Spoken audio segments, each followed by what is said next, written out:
إن الحمد لله نحمده ونستعينه ونستغفره ونعوذ بالله من شرور أنفسنا ومن سيئات أعمالنا من يهده الله فلا مضل له ومن يضلل فلا هادي له وأشهد أن لا إله إلا الله وحده لا شريك له وأشهد أن محمدا عبده ورسوله أما بعد يا أيها الناس اتقوا ربكم الذي خلقكم من نفس واحدة وخلق منها زوجها وبث منهما رجالا كثيرا ونساء واتقوا الله الذي تساءلون به والأرحام إن الله كان عليكم رقيبا يا أيها الذين آمنوا اتقوا الله حق تقاته ولا تموتن إلا وأنتم مسلمون يا أيها الذين آمنوا اتقوا الله وقولوا قولا سديدا يصلح لكم أعمالكم ويغفر لكم ذنوبكم ومن يطع الله ورسوله فقد فاز فوزا عظيما பேரன்பிற்கும் பெருமதிப்பிற்கும் உரிய எல்லாம் வல்ல அல்லாஹு ஜல்லஷானஹு தஆலாவின் நல்லடியார்களே, வல்ல ரஹ்மானின் வற்றா பெருங்கருணையும் கிருபையும் நம் உயிரிலும் மேலான இறை தூதர் முஹம்மது நபி ஸல்லல்லாஹு அலைஹி வஸல்லம் அவர்கள் மீதும் அவர்களுடைய தோழர்கள் மற்றும் அல்லாஹ்வை நம்பிக்கை கொண்ட அனைத்து இறை நம்பிக்கையாளர்கள் மீதும் என்றென்றும் நின்று நிலவட்டுமாக. எல்லாம் வல்ல அல்லாஹ்வின் நல்லடியார்களே, துபாய் அல் மனார் இஸ்லாமிய அழைப்பு மையம் ஏற்பாடு செய்துள்ள இந்த ஒரு நாள் மார்க்க விளக்க நிகழ்ச்சியில் ஆர்வத்தோடு நாம் தொடர்ந்து பங்கேற்று வருகின்றோம். அல்ஹம்துலில்லாஹ். கல்வியின் மீது நமக்கு இருக்கக்கூடிய ஆர்வம், இந்த மார்க்கத்தை கற்று அதன் அடிப்படையில் நடக்க வேண்டும் என்ற ஆசை அல்லாஹ் விரும்பக்கூடிய நல்லடியார்களுடைய உள்ளங்களில் அல்லாஹ் தருகின்ற மிகப்பெரிய ஒரு பாக்கியம். அந்த பாக்கியத்துக்குரிய நன்மக்களாக அல்லாஹ் ரப்புல் ஆலமீன் நம்மை தேர்வு செய்திருப்பதை நினைக்கும் போது நாம் உண்மையில் அல்லாஹ் ரப்புல் ஆலமீனுக்கு நன்றி செலுத்த கடமைப்பட்டிருக்கின்றோம்.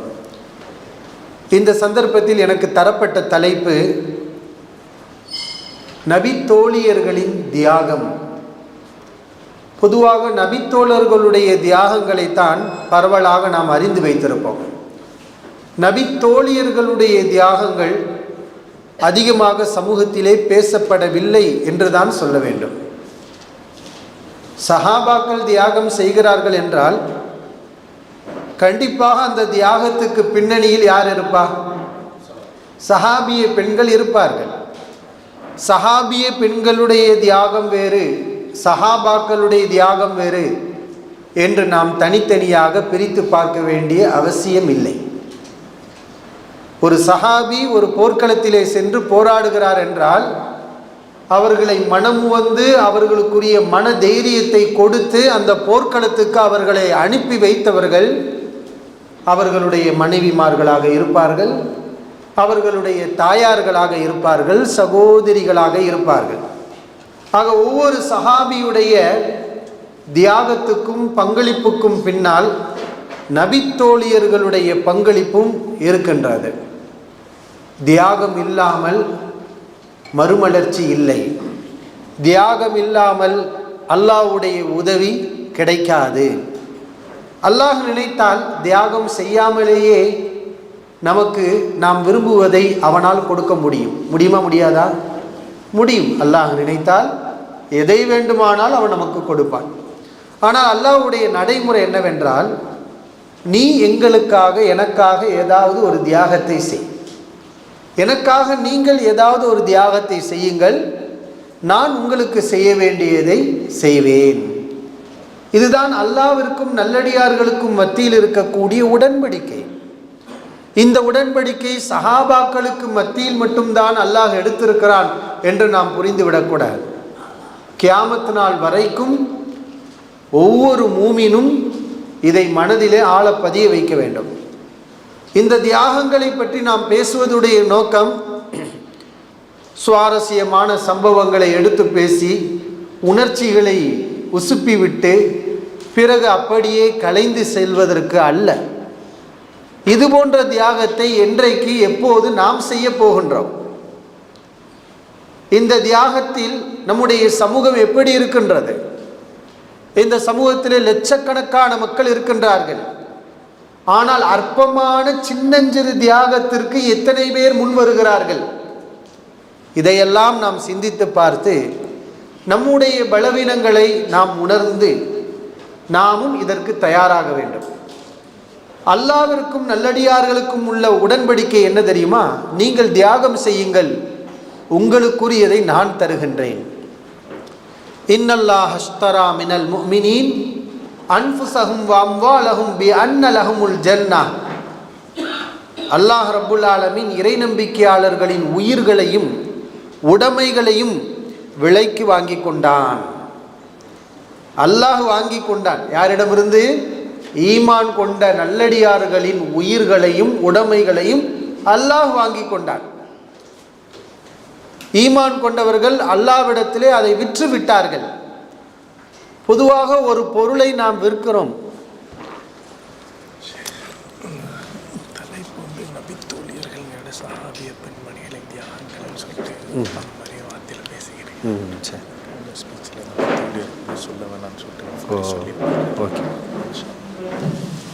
அல்ஹம்துலில்லாஹ்,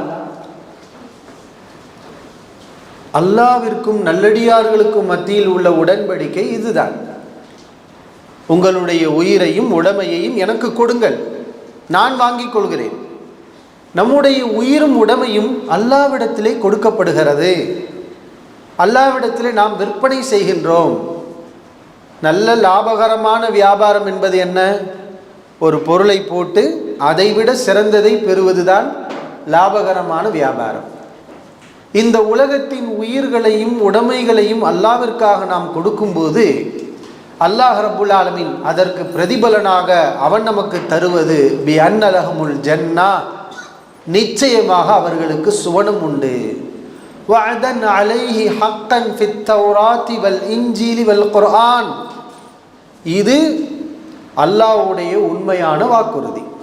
தௌராத்தில், இன்ஜீலில், அல் குர்ஆனில், இந்த வேதங்கள் அனைத்திலும் அல்லாஹ் இந்த வாக்குறுதியை வழங்கி இருக்கின்றான். ஃபஸ்தப்ஷிரு பிபைஇகுமுல்லதி பாயஅதும் பிஹி. அல்லாஹ்விடத்திலே நீங்கள் செய்த இந்த வியாபாரத்தை நினைத்து நீங்கள் மகிழ்ச்சி கொள்ளுங்கள் என்று ரப்புல் ஆலமீன் அல் குர்ஆனிலே சொல்லி காட்டுகிறார். ஆக அந்த அடிப்படையில் தான் சஹாபிய பெண்கள் தங்களால்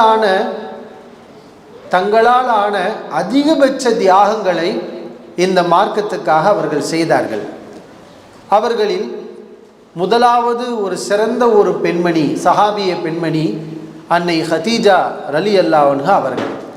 இவர்களுடைய பங்களிப்பு நபிகள் நாயகம் ஸல்லல்லாஹு அலைஹி வஸல்லம் அவர்களுடைய அந்த ஆரம்பகால வாழ்க்கையிலேயே அவர்களுடைய பங்களிப்பை நம்மால் பார்க்க முடியும். நபி ஸல்லல்லாஹு அலைஹி வஸல்லம் அவர்கள் ஜிப்ரீல் அலைஹிஸ்ஸலாம் அவர்களை பார்த்து பயந்து நடுங்கி, செய்வது தெரியாமல், யாரை பார்த்தோம் என்பதை கூட உணர்ந்து கொள்ள முடியாமல் அவர்கள் வீட்டுக்கு வந்து நடுநடுங்கி கொண்டிருக்கக்கூடிய நேரத்தில் அவர்களை முதலில் ஆறுதல் சொல்லி அரவணைத்து அவர்களை எந்த இடத்துக்கு கூட்டி அழைத்து செல்ல வேண்டுமோ அந்த இடத்துக்கு அழைத்து சென்றவர்கள்தான் அன்னை ஹதீஜா ரலியல்லாஹு அன்ஹா. அதாவது ஆறுதல் சொல்வார்கள். எந்த நேரத்தில் எப்படிப்பட்ட வார்த்தையை யார் சொல்வார் என்பது மிக முக்கியம். நபிகள் நாயகம் ஸல்லல்லாஹு அலைஹி அவர்கள் ஹிரா குகைக்கு போகிறாங்க. அங்கே ஆள் இல்லாத பகுதி, பல நாட்கள் தங்குறாங்க. மறுபடியும் வீட்டுக்கு வர்றாங்க. பயந்து நடுங்கி கொண்டு வருகிறார்கள். ஒரு மனைவி, பொதுவாக இயல்பாக எல்லாருடைய மனைவிமார்கள் எப்படி பேசுவாங்க, அவங்களுடைய மனநிலை எப்படி இருக்கும்? நீங்கள் எதுக்கு அந்த மலைக்கு போனீங்க? இங்கே இல்லாத இடமா? அந்த மலைக்கு போகணுமா? அது ஹிரா குகையை பற்றி நம்ம எல்லாம் அறிஞ்சிருக்கிறோம். அதை ஏறுவதற்கே 1 மணி நேரம் 1.5 மணி நேரம் என்ன செய்யும் ஆயிடும். ஆள் இல்லாத பகுதி. இது போன்ற வார்த்தைகள் எதையும் ஹதீஜா ரலியல்லாஹு அன்ஹா ரசூலுல்லாஹி ஸல்லல்லாஹு அலைஹி வஸல்லம் அவர்களிடத்தில் சொல்லலை. அவங்க சொன்ன வார்த்தை என்ன தெரியுமா? வல்லாஹி லா யுஹ்ஸீகல்லாஹு அபதா, ஒரு காலும் அல்லாஹ் உங்களை இழிவுபடுத்த மாட்டான். இது எவ்வளோ பெரிய நம்பிக்கையை நபி ஸல்லல்லாஹு அலைஹி அவர்கள் மீது அவர்கள் வைத்திருந்தால் இந்த வார்த்தை அவர்கள் சொல்ல முடியும். அந்த வார்த்தை தான் அதற்கு பிறகு வரை அது நிஜமாகி உறுதியானது. ரசூலுல்லாஹி ஸல்லல்லாஹு அலைஹி அவர்களுக்கு அல்லாஹ் ஏதாவது ஒரு இழிவை கொடுத்தானா, அதற்கு பிறகு அவர்களுக்கு கண்ணியத்தையும் மதிப்பையும் மாண்பையும் மகத்துவத்தையும் தான் அல்லாஹ் சுப்ஹானஹு வ தஆலா அவர்களுக்கு வழங்கினான். ரசூலுல்லாஹி ஸல்லல்லாஹு அலைஹி வஸல்லம் அவர்களை பார்த்து சொன்ன வார்த்தை, அல்லாஹ்வின் மீது ஆணையாக அல்லாஹ் உங்களை ஒரு காலும் இழிவுபடுத்த மாட்டான். அந்த நேரத்தில் கணவனுடைய அந்த நற்பண்புகள் நற்காரியங்களை எல்லாம் அவர்கள் பட்டியலிடுகிறார்கள். இன்னக லதஸிலுர் ரஹீம், நீங்கள் உறவுகளை இணைத்து வாழ்கிறீர்கள். வ தஹ்மிலுல் கல், பிறருக்கு வரக்கூடிய சுமையை நீங்கள் சுமந்து கொள்கிறீர்கள். வ தக்ஸிபுல் மஅதூம், இல்லாதவர்களுக்கு நீங்கள் சம்பாதித்து கொடுக்கிறீர்கள். வ துஈனு அலா நவாயிபில் ஹக், பேரிடர்கள், இயற்கை அழிவுகள், பஞ்சம் பட்டினி போன்ற பாதிப்புகள் ஏற்படும் போது நீங்கள் உதவி செய்கிறீர்கள். இது போன்று நல்லறங்களை செய்யக்கூடிய உங்களை எப்படி அல்லாஹ் இழிவுபடுத்துவான்? இப்படி ஒரு நல்ல ஒரு வார்த்தையை சொன்ன நபிகள் நாயகம் ஸல்லல்லாஹு அலைஹி வஸல்லம் மிகவும் விருப்பமான மனைவிதான் அன்னை ஹதீஜா ரலியல்லாஹு அன்ஹா. இப்போ அவர்களுடைய பங்களிப்பு, ரசூலுல்லாஹி ஸல்லல்லாஹு அலைஹி அவர்களை முதல்ல அழைச்சிட்டு கூட்டிகிட்டு போகிறாங்க. எங்கே? அவர்களுடைய உறவுக்காரர் ஹதீஜா ரலியல்லாஹு அன்ஹா அவர்களுடைய நெருங்கிய இரத்தபந்த உறவுக்காரர் வரக்கத் இப்னு நௌஃபல். அவர் அரபி தான், ஆனால் ஹைப்ரு மொழியை கற்று கிறிஸ்தவ கொள்கைக்கு மாறியவர். அன்றைக்கு இஸ்லாம் ஒன்றும் இல்லை, எனவே அன்றைக்கு அதுதான் சரியான மார்க்கம் என்று அந்த கொள்கைக்கு அவர் சென்றார். அவரிடத்தில் நபி ஸல்லல்லாஹு அலைஹி அவர்களை அழைத்து சென்று விவரத்தை சொன்னார்கள். அந்த வரக்கத் இப்னு நௌஃபல் அவர்கள் ரலியல்லாஹு அன்ஹு அவர்களும் ஈமான் கொண்டு விட்டார்கள். இப்போ இந்த சம்பவத்தில் முதலில் ஈமான் கொண்ட பெண் என்று வரலாற்றிலே சொல்லப்படுவது யார் என்றால் அன்னை ஹதீஜா ரலியல்லாஹு அன்ஹா. வரக்கத் இப்னு நௌஃபல் அவரும் நபி ஸல்லல்லாஹு அலைஹி அவர்கள் சொன்ன அந்த அடையாளங்களை எல்லாம் கேட்டுவிட்டு அவரும் ஈமான் கொண்டு விட்டார். ஆனால் அதற்கு பிறகு அவர் அதிகம் வாழவில்லை. காரணம், இந்த சந்தர்ப்பத்திலேயே அவருக்கு வயசு அதிகம், முதிர்ந்த வயதுள்ளவராகத்தான் இருந்தார். இதற்கு பிறகு கொஞ்ச காலத்திலேயே அவர் மரணித்து விட்டார். ஆனால் நபி அவர்கள் சொன்ன இந்த தகவலை கேட்டவுடனே வரக்கா ரலியல்லாஹு அன்ஹு அவர்கள் சொல்லிவிட்டார்கள், இனிமேல் உங்களுக்கு பிரச்சனை தான், இனிமேல் உங்களுக்கு உங்களுடைய சமூகம் உங்களை விரட்டுவார்கள், இந்த ஊரை விட்டு துரத்துவார்கள். அவமுஹரிஜிய, என்னையா அவர்கள் வெளியே அனுப்புவார்கள்? வரக்கத் இப்னு நௌஃபல் சொன்னார், உங்களை மட்டுமல்ல, நீங்கள் கொண்டு வந்திருக்கக்கூடிய இந்த செய்தியை போன்று யாரு கொண்டு வந்தாலும் எல்லா இறை தூதர்களுக்கும் ஏற்பட்ட கதி, அந்த மக்கள் அந்த இறை தூதரை வெளியே அனுப்புவார்கள். அது மாதிரி நிலை உங்களுக்கும் வரும். அப்படி அந்த நிலை வந்தால் அந்த நேரத்தில் நான் உயிரோடு இருந்து உங்களுக்கு உதவி செய்ய வேண்டுமே என்று வரக்கா ரலியல்லாஹு அன்ஹு அவர்கள் சொன்னார்கள். இதற்கு பிறகுதான் ரசூலுல்லாஹி ஸல்லல்லாஹு அலைஹி அவர்களுக்கு அது உறுதியாகின்றது. ஆக ஒரு சிறந்த ஒரு நபிகள் நாயகம் ஸல்லல்லாஹு அலைஹி அவர்களுக்கு பங்களிப்பு உதவி செய்யக்கூடிய பெண்ணாக அன்னை ஹதீஜா ரலியல்லாஹு அன்ஹா அவர்கள் இருந்திருக்கிறார்கள். அவர்களுடைய சிறப்பு என்னன்னா, அவர்கள் இருக்கும் வரை ரசூலுல்லாஹி ஸல்லல்லாஹு அலைஹி அவர்கள் இன்னொரு பெண்ணை மணந்து கொள்ளவில்லை. அவர்கள் இருக்கும் வரை நபி ஸல்லல்லாஹு அலைஹி அவர்களுக்கு பிறந்த எல்லா குழந்தைகளையும் பெற்றெடுத்தவர்கள் யார்? ஹதீஜா ரலியல்லாஹு அன்ஹா, ஒரே ஒரு குழந்தையை தவிர. நபி அவர்களுக்கு பிறந்த எல்லா குழந்தைகளையும் ஹதீஜா ரலியல்லாஹு அன்ஹா தான் பெற்றெடுத்தார்கள். அவர்கள் தான் நபி அவர்களுடைய அனைத்து பிள்ளைகளுக்கும் தாய். ஆனால் ஒரே ஒரு குழந்தையை தவிர. யார் அவர்கள்? இப்ராஹிம். நபி ஸல்லல்லாஹு அலைஹி அவர்களுக்கு இப்ராஹிம் என்ற ஒரு குழந்தை பிறந்தது. அந்த குழந்தைக்கு தாய் யாரு? ஹதீஜா ரலியல்லாஹு அன்ஹா கிடையாது, மாரியா, மாரியத்துல் கிப்தியா, எகிப்து நாட்டை சார்ந்த கிபுத்தி குலத்தை சார்ந்த இந்த மாரியா ரலியல்லாஹு அன்ஹா அவர்கள் மூலம் பிறந்தது. அது அந்த எகிப்து மன்னர் நபி ஸல்லல்லாஹு அலைஹி அவர்களுக்கு மாரியா ரலியல்லாஹு அன்ஹு அன்ஹா அவர்களை அன்பளிப்பாக வழங்கினார்கள். அப்படி வழங்கி அதை நபி அவர்கள் மனைவியாக அவர்களை ஆக்கி கொண்டு அவர்கள் மூலம் பிறந்து அந்த குழந்தை ஒரு 2 வயதை அடையும் போது மரணித்து விட்டது. நபி ஸல்லல்லாஹு அலைஹி வஸல்லம் மற்ற எல்லா பிள்ளைகள், ஃபாத்திமா ரலியல்லாஹு அன்ஹா, ருக்கையா ரலியல்லாஹு அன்ஹா, உம்மு குல்சும் ரலியல்லாஹு அன்ஹா, பிறகு யாரோட ஜைனப் ரலியல்லாஹு அன்ஹா, இந்த 4 பெண் குழந்தைகள், அப்துல்லா ரலியல்லாஹு அன்ஹு, காசிம் ரலியல்லாஹு அன்ஹு, மொத்தம் 6. நபி ஸல்லல்லாஹு அலைஹி வஸல்லம் மொத்த குழந்தைகள் 7. அதில் இப்ராஹீமை கழித்து விட்டு மீதமுள்ள 6 குழந்தைகளுக்கும் தாய் யார்? அன்னை ஹதீஜா ரலியல்லாஹு அன்ஹா தான். அவங்க மௌத்தா போனாலும் கூட ரசூலுல்லாஹி ஸல்லல்லாஹு அலைஹி வஸல்லம் அவர்கள் மற்ற மனைவிமார்கள்ட்ட யாரை தான் அதிகமாக பேசுவாங்க? ஹதீஜா ரலியல்லாஹு அன்ஹா அவங்கள பற்றி தான் பேசுவாங்க. அப்போ நிறைய பேருக்கு பொறாமை கூட வரும். நம்ம இளவயது மனைவியாக இருக்கிறோம், அதிகமாக இவர்கள் நம்மளைத்தானே பேசணும், எப்போ பார்த்தாலும் அந்த 40-50 வயசை தொட்ட ஹதீஜா ரலியல்லாஹு அன்ஹா அவங்கள பற்றி பேசிக்கிட்டே இருக்கிறாங்களேன்னு சொல்லி நிறைய பேர் அதை எதிர்த்து கேள்வி கூட கேட்டாங்க. அப்போதெல்லாம் நபி அவர்கள் சொன்ன பதில், ஹதீஜாவுடைய அந்த சிறப்பை நீங்கள் யாரும் என்ன செய்ய முடியாது, அடைய முடியாது. ஹதீஜா ரலியல்லாஹு அன்ஹா அவங்களுடைய உறவினர்கள் வந்தால் நபி ஸல்லல்லாஹு அலைஹி வஸல்லம் உள்ளத்திலே ஒரு மகிழ்ச்சி, ஒரு சந்தோஷம். இப்படி இந்த மார்க்கத்துக்காக மிகப்பெரிய ஒரு பங்களிப்பை செய்தவர்கள் தான் அன்னை ஹதீஜா, ஹுவைலித் அவர்களுடைய மகள் அன்னை ஹதீஜா ரலியல்லாஹு அன்ஹா அவர்கள். இப்போ அதற்கு பிறகு நம்ம பார்க்க போகின்ற ஒரு சஹாபிய பெண்மணி யார் என்றால் சுமையா ரலியல்லாஹு அன்ஹா. சுமையா பின்த் ஹப்பாத், ஹப்பாத்துடைய மகள் சுமையா ரலியல்லாஹு அன்ஹா. இவர்கள் யார் என்றால் ஒரு அடிமை பெண் சுமையா ரலியல்லாஹு அன்ஹா. இவர்கள் அபு ஹுதைஃபா, குறைசி குலத்தை சார்ந்த அபு ஹுதைஃபா என்ற எஜமானுடைய அடிமையாக இவர்கள் இருந்தார்கள். இந்த அபு ஹுதைஃபாங்கிறவர் சுமையா ரலியல்லாஹு அன்ஹா அவர்களுக்கு யமன் நாட்டிலிருந்து வந்த யாசிர் இப்னு அம்மார், யாசிர் இப்னு ஆமிர் என்ற யமன் நாட்டு வாசியை அவர்களுக்கு மனமுடித்து கொடுக்கிறார்கள். யாசிர் ரலியல்லாஹு அவர்கள் அவர்களும் ஆரம்பத்து காலகட்டத்தில் ஈமான் கொண்டார்கள். சுமையா ரலியல்லாஹு அன்ஹா இவர்களும் ஆரம்ப காலகட்டத்திலேயே ஈமான் கொண்டார்கள். நபி ஸல்லல்லாஹு அலைஹி வஸல்லம் அவர்கள் இந்த நபித்துவத்தை சொல்லும் போதே ஈமான் கொண்டவர்கள். இவர்களுக்கு பிறந்த குழந்தை தான் அம்மார் ரலியல்லாஹு அன்ஹு, அம்மார் இப்னு யாசிர் என்று சொல்லப்படும். இவர்களும் ஆரம்ப காலகட்டத்தில் ஈமான் கொண்டவர்கள். பொதுவாக குறைஷி குலத்தில் சுதந்திரமான ஒருவர் ஈமான் கொண்டாலே அவருக்கு அடி உதை. இந்த ஆரம்ப கட்டத்தில் அவர்கள் ஈமான் கொண்டாலே மிகப்பெரிய ஒரு துன்பத்தை எதிர்கொள்ள வேண்டிய நிலை இருந்தது.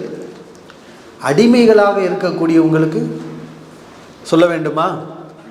அப்படி அடிமையாக இருந்து அதிகம் துன்புறுத்தப்பட்ட ஒரு சஹாபியார் பிலால் ரலியல்லாஹு அன்ஹு.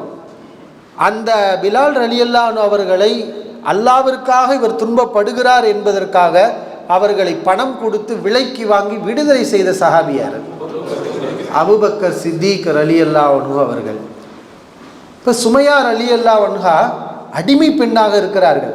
அதனால் அவர்கள் மீது குறைசிகள் கை வைக்கிறார்கள், கொடுமை செய்கிறார்கள். நீங்கள் இஸ்லாத்தை ஏற்றுக்கொண்டீர்களா என்று சொல்லி இந்த குடும்பத்தையே துன்புறுத்துகிறார்கள். சுமையா ரலியல்லாஹு அன்ஹா மட்டுமல்ல, அவர்களுடைய கணவர் யாசிர் இப்னு அம்மார், அவர்களுடைய மகன் அம்மார் இப்னு யாசிர், இந்த மூவரையும் குறைசிகள் துன்புறுத்துகிறார்கள்.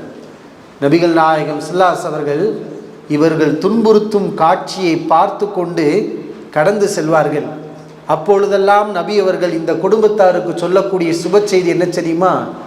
யா ஆல யாசிர், யாசிருடைய குடும்பத்தாரே சபரன், பொறுமையாக இருங்கள்.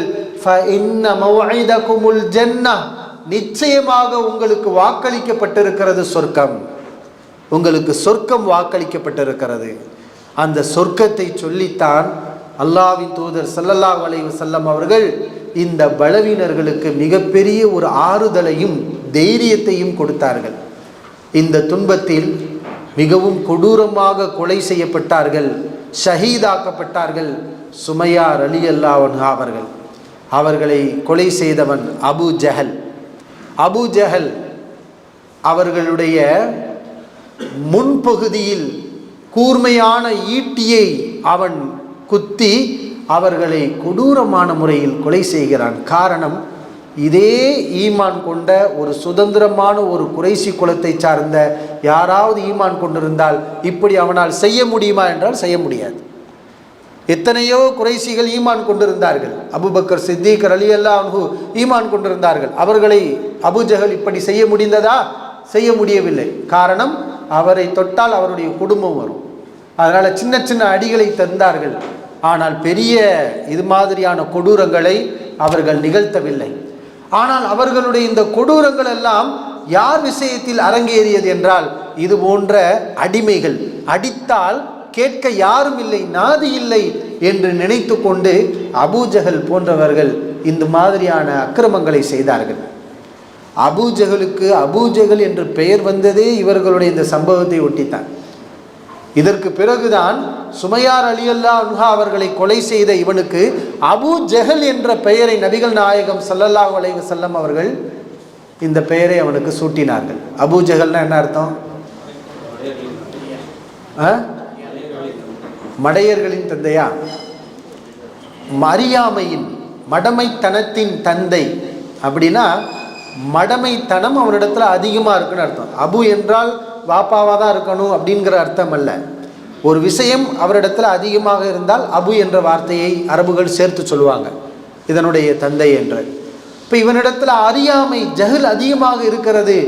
நபி ஸல்லல்லாஹு அலைஹி அவர்கள் இந்த சந்தர்ப்பத்தில் தான் அவனை அபூ ஜஹல் என்று சொன்னார்கள். இதற்கு முன்னால் அவனுடைய பெயர் என்ன? அபுல் ஹிகம், ஞானத்தின் தந்தை. அல்ஹம்துலில்லாஹ். அதனால தான் இஸ்லாமிய வரலாற்றில் அவ்வளவு ஷஹீதாக்கப்பட்ட முதல் பெண் என்ற சிறப்பை சுமையார் ரலியல்லாஹு அன்ஹா அவர்கள் பெற்றிருக்கிறார்கள். இஸ்லாமிய வரலாற்றில் அல்லாஹ்விற்காக உயிரை தியாகம் செய்த முதல் பெண் என்றால் அது யார்? சுமையார் ரலியல்லாஹு அன்ஹா அவர்கள். அடுத்து ஒரு பெண்மணி உம்மு உமாரா ரலியல்லாஹு அன்ஹா. உம்மு உமாரா என்றால் உமாராவுடைய தாய் என்று பொருள். இவர்களை இன்னொரு பெயராலும் குறிப்பிடுவார்கள், உம்மு அத்தியா, அத்தியாவுடைய தாய். அப்படியானால் இவர்களுக்கு அத்தியா என்று ஒரு குழந்தை இருக்கிறது, உமாரா என்ற ஒரு குழந்தை இருக்கின்றது. இவர்களுடைய இயற்பெயர் நுசைபா பின்து கஅப், கஅபுடைய மகளாகிய நுசைபா. இதுதான் அவர்களுடைய இயற்பெயர். உண்மையில் இந்த பெண்மணியை ஒரு வீரதீர பெண்ணாக நாம் ஹதீஸுகளிலே பார்க்கலாம். இவர்களை பற்றிய பல்வேறு செய்திகள் இருக்கின்றது. ஒரு சில செய்திகள் நம்ம பார்ப்போம். இவர்களுடைய தனிச்சிறப்பு, நபிகள் நாயகம் ஸல்லல்லாஹு அலைஹி அவர்கள் இஸ்லாமிய வரலாற்றிலே ஒரு பெரிய மறுமலர்ச்சிக்கு வித்திட்ட உடன்படிக்கை என்றால் அது அகபாவுடைய உடன்படிக்கை. இந்த அகபாவுடைய உடன்படிக்கை பிறகுதான் நபித்தோழர்கள் மதீனாவிற்கு ஹிஜ்ரத் செய்கிறார்கள். பிறகு வெற்றி வருகின்றது, மாற்றங்கள் ஏற்படுகிறது. இந்த உடன்படிக்கை, இந்த அகபாவுடைய உடன்படிக்கை எப்பொழுது நடைபெற்றது?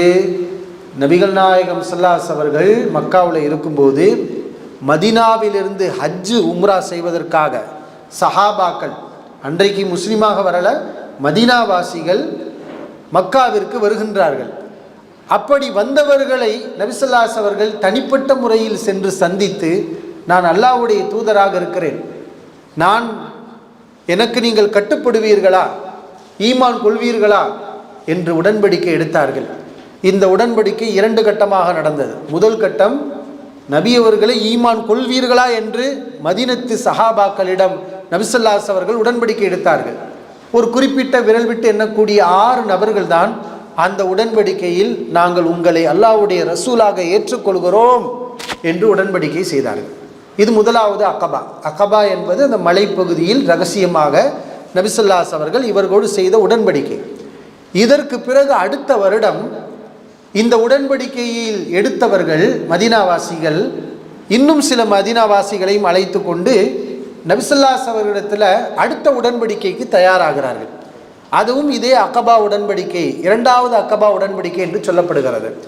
அந்த உடன்படிக்கையில் இன்னும் கூடுதலான விஷயங்கள் இடம்பெறுகிறது.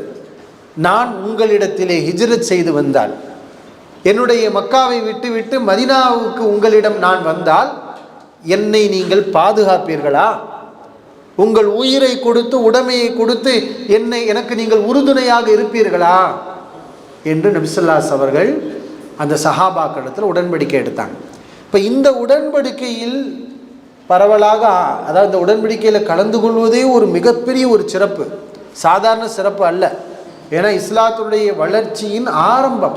அந்த உடன்படிக்கையில் பங்கேற்றவர்கள் நுசைபா ரலியல்லாஹு அன்ஹா அவர்களும் ரசூலுல்லாஹி ஸல்லல்லாஹு அலைஹி அவர்களிடத்திலே இந்த உடன்படிக்கையில் கலந்து கொண்டு பையத் செய்தார்கள் என்று வரலாற்றிலே சொல்லப்படுகிறது. இவர்களுடைய இந்த குடும்பத்தினுடைய பங்களிப்பை பாருங்களேன். உஹது போர்க்களத்தில் இந்த பெண்மணி, இவர்களுடைய கணவர் உஸையா அவரும் அவர்களுடைய 2 மகன்களும் இந்த உஹது போர்க்களத்திலே கலந்து கொள்கிறார்கள். அப்படியானால் இது எப்படிப்பட்ட ஒரு குடும்பம்? கணவன், மனைவி, பிள்ளைகள் எல்லோரும் இந்த போர்க்களத்திலே கலந்து கொள்கிறார்கள். உஹது போர்க்களம் என்பது முஸ்லிம்களுக்கு மிகப்பெரிய முசீபத் ஏற்பட்ட போர்க்களம், மிகப்பெரிய துன்பம். பெரிய துன்பத்தை இப்போதுதான் முஸ்லிம்கள் முதலில் அவர்கள் கண்டார்கள். அப்படிப்பட்ட போர்க்களத்தில் அவர்கள் கலந்து கொண்டு, பெண்களுடைய பங்களிப்பு என்ன? இந்த மாதிரி போர்க்களத்தில் கலந்து கொண்டாங்கன்னு சொல்லும்போது ஒரு கேள்வி வரும். பெண்களுக்கு போர்க்களத்தில் என்ன வேலை? அவர்கள் வாளேந்தி ஆயுதம் ஏந்தலாமா? எதிரிகளை வாள் ஏந்தி வெட்டலாமா? அனுமதியான்னு கேட்டால் அனுமதி இல்லை. ஆனால் பெண்கள் அதிகமாக உஹது போர்க்களத்திலே கலந்து கொண்டார்கள், சஹாபிய பெண்கள். என்ன காரணம் என்றால், இந்த போரில் கலந்து கொள்ளக்கூடிய இஸ்லாமிய வீரர்களுக்கு தேவையான உதவிகளை செய்வதற்காக கலந்து கொண்டார்கள். தண்ணீரை எடுத்து கொண்டு வந்து தருவார்கள்.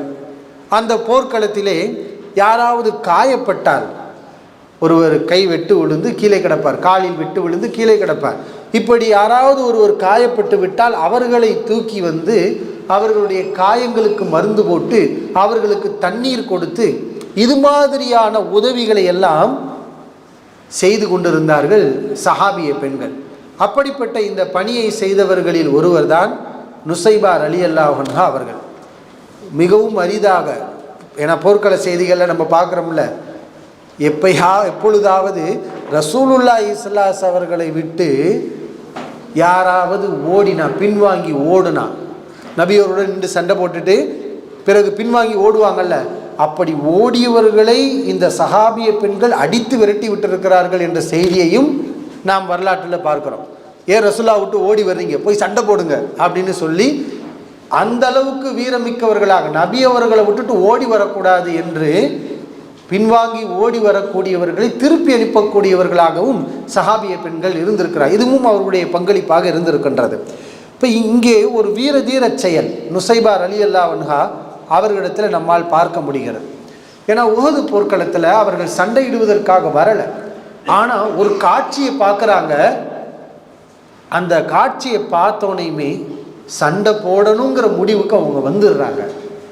ஏன்னா இந்த உஹது போர்க்களத்தில் இறுதி கட்டத்தில் நபிகள் நாயகம் ஸல்லல்லாஹு அலைஹி அவர்களோட இருந்தவங்கெல்லாம் ஓடிட்டாங்க, பெரும்பாலானவங்க ஓடிட்டாங்க.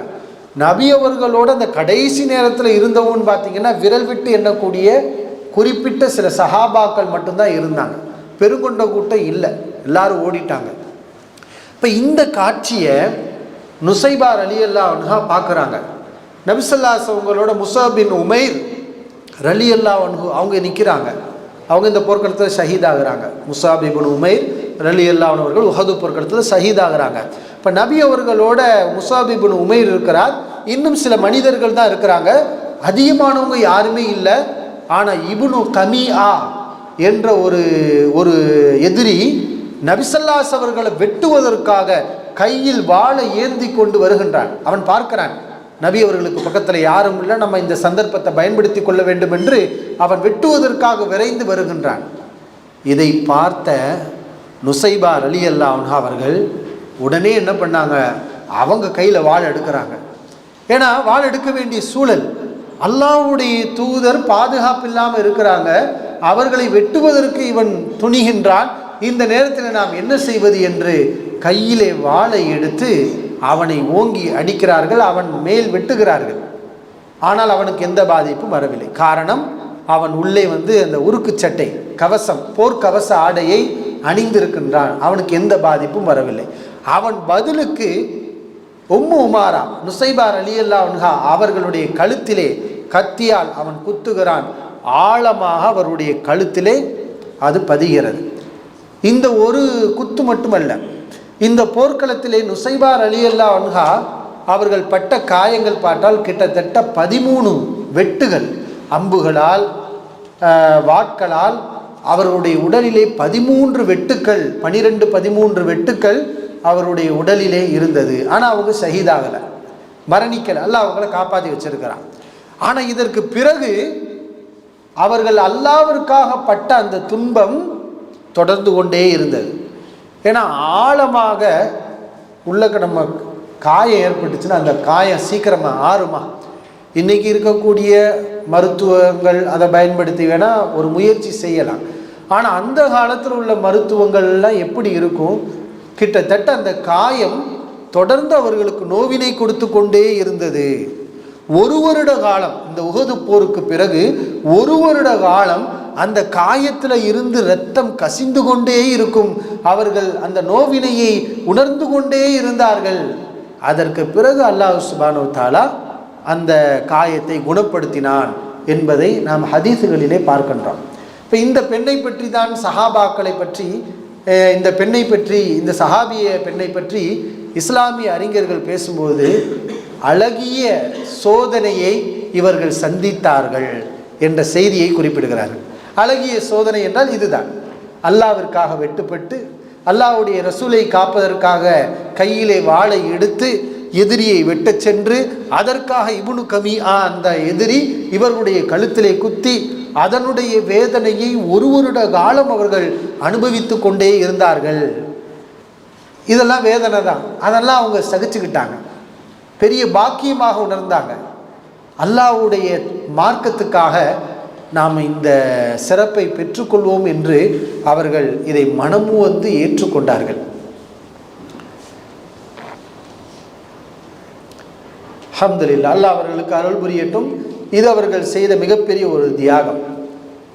அடுத்து, ஏன்னா இந்த பல்வேறு சஹாபிய பெண்களை பற்றி நாம் அறிந்து கொள்ள இருக்கின்றோம்.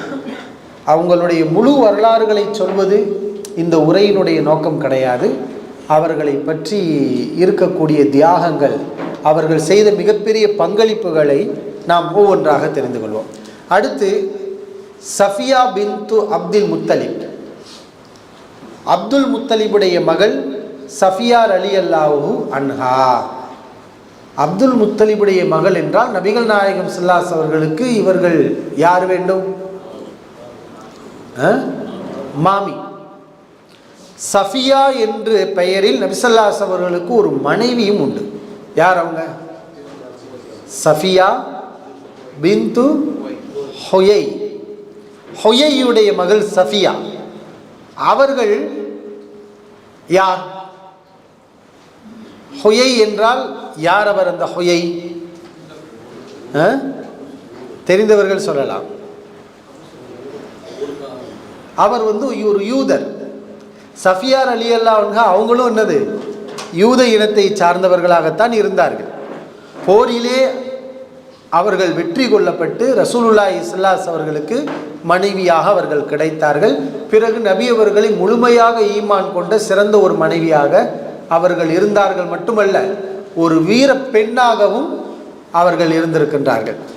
ஆனால் இங்கே நம்ம பார்க்கக்கூடியது, அவர்கள் நபி ஸல்லல்லாஹு அலைஹி வஸல்லுடைய மாமி சஃபியா ரலியல்லாஹு அன்ஹா, அப்துல் முத்தலிபுடைய மகள்.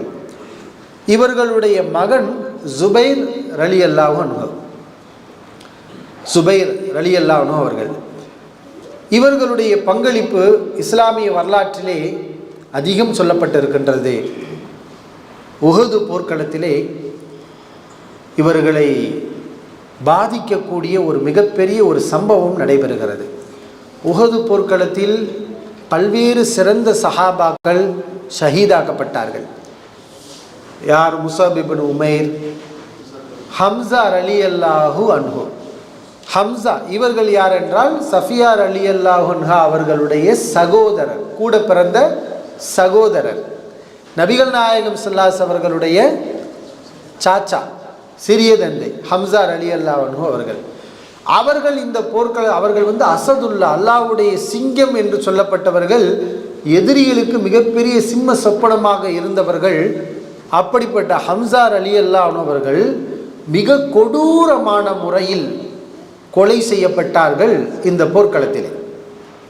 கொடூரமான முறை என்றால், பொதுவாக போர்க்களத்திலே எதிரியை வெட்டிவிட்டால் அவ்வளவுதான், அவன் இறந்து விட்டால் சென்று விட வேண்டும். ஆனால் கடுமையான கோபமும் ஆத்திரமும் கல் நெஞ்சக்காரர்களாக இருக்கக்கூடிய இந்த எதிரிகள் இறந்தால் கூட விடமாட்டார்கள். இறந்ததற்கு பிறகும் அவர்களுடைய உடல் மீது தனக்கு இருக்கக்கூடிய ஆத்திரத்தை தீர்த்து கொள்வார்கள். அப்படி ஹம்சா ரலியல்லாஹு அன்ஹு அவருடைய உடல் அவர்கள் இறந்த பிறகும் கூட அவர்கள் உடல் கிழிக்கப்பட்டு எதிரிகளால் பல கூறுகளாக ஆக்கப்பட்டது. இப்போ இதெல்லாம் நம்ம வெளிப்படையாக பார்க்கும்போது நமக்கு ஒரு பெரிய துன்பம் மாதிரி தெரியும். ஒரு சிறந்த ஒரு சஹாபி இப்படி ஆயிட்டார். ஆனால் இது எல்லாமே அவங்களுக்கு தரஜா தான்.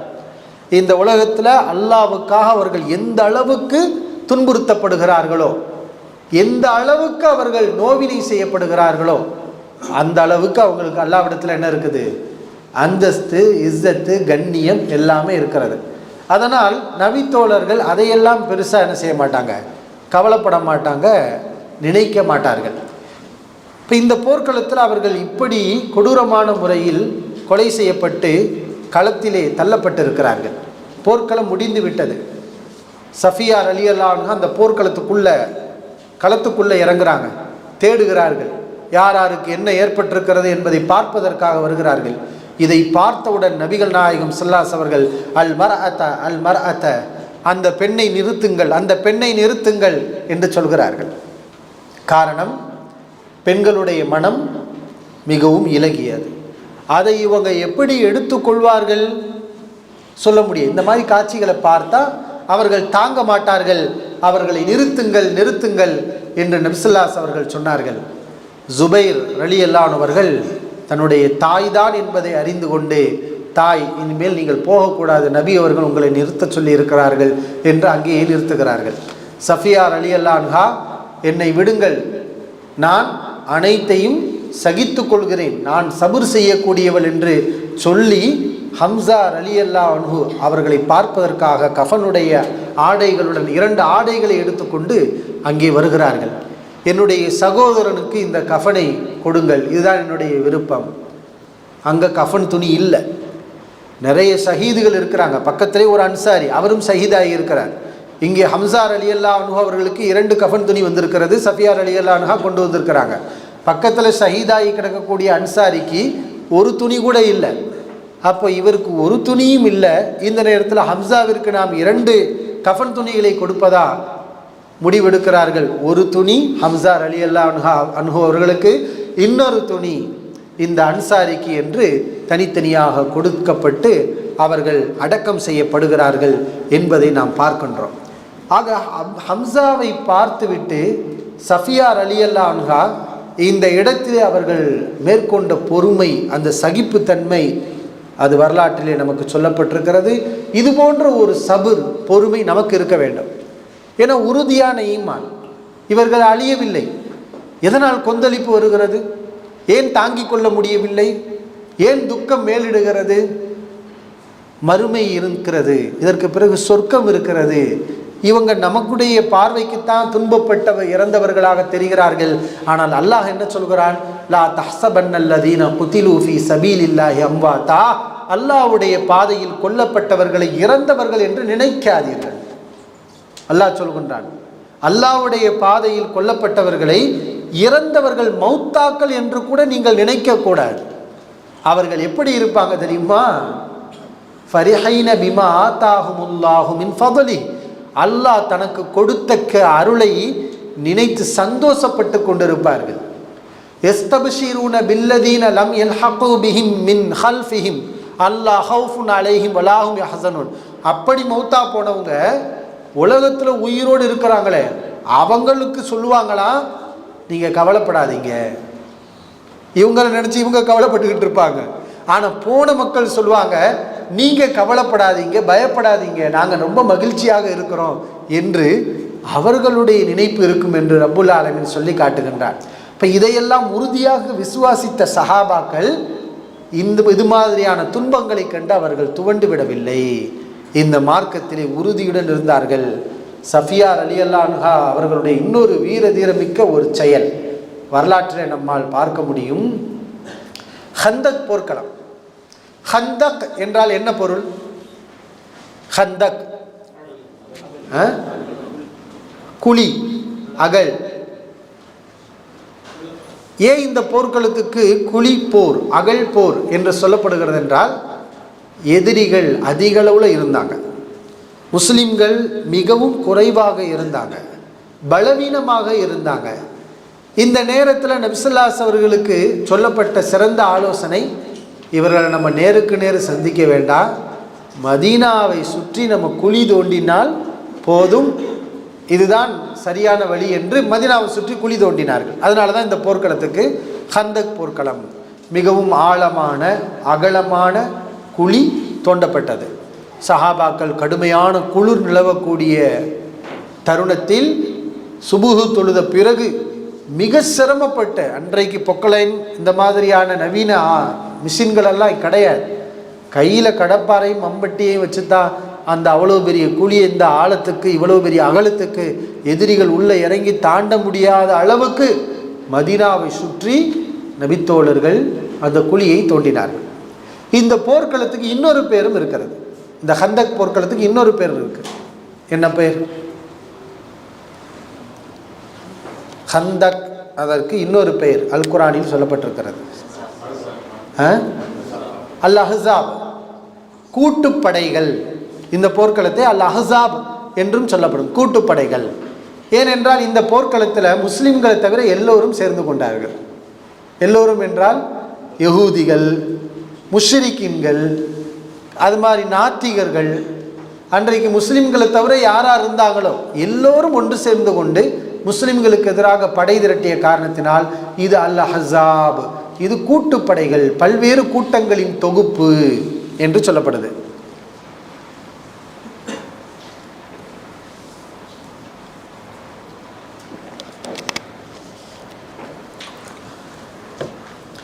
இந்த போர்க்களத்தின் போது நபிகள் நாயகம் ஸல்லல்லாஹு அலைஹி வஸல்லம் பெண்களை என்ன பண்ணுறாங்க, ஒரு உயரமான ஒரு இடத்துல பாதுகாப்பாக பெண்களை நபி ஸல்லல்லாஹு அலைஹி அவர்கள் அமர்த்துகிறார்கள். அமர்த்தி விட்டு எதிரிகள் என்ன செய்கிறார்கள் என்று நபி ஸல்லல்லாஹு அலைஹி வஸல்லம் அந்த வேலைகளில் ஈடுபட்டு கொண்டிருக்கிறார்கள். இந்த நேரத்தில் ஒரு யூதன், ஒரு யகூதி என்ன செய்கிறான், அந்த பெண்களுடைய பகுதிக்குள்ளே புகுந்து நம்ம அவர்களையும் ஏன் சும்மா விடணும், ஏதாவது நம்மளால் முடிஞ்ச பாதிப்புகளை பெண்களுக்கும் கொடுப்போம், அவர்களுடைய மூளை அப்படியெல்லாம் வேலை செய்யும், அப்படிப்பட்டவர்கள் தான் அவர்கள். இப்போ இந்த பகுதிக்குள்ளே உள்ளக்க நுழைவுன்னு சொல்லி ஒரு யகூதி என்ன செய்கிறான், அந்த பெண்கள் பகுதிகள், சஹாபிய பெண்கள் இருக்கக்கூடிய பகுதிகளுக்குள்ளே அவன் நுழைகிறான். இவன் நுழைந்தவுடன் சஃபியா ரலியல்லாஹு அன்ஹா கண்டுபிடிச்சிட்டாங்க, இவன் உள்ளக்க வர்றாங்கிறது தெரியுது. நபி ஸல்லல்லாஹு அலைஹி வஸல்லம் அந்த இடத்துல பாதுகாப்புக்கு இந்த கண் தெரியாத சஹாபி ஹஸ்ஸான் ரலியல்லாஹு அன்ஹு அவங்களையும் அந்த இடத்துல விட்டுருக்கிறாங்க. சஃபியா ரலியல்லாஹு அன்ஹா ஹஸ்ஸான்கிட்ட சொல்கிறாங்க, அந்த வாளை எடுத்து அவன் தலையில் ஒரு போடுங்க.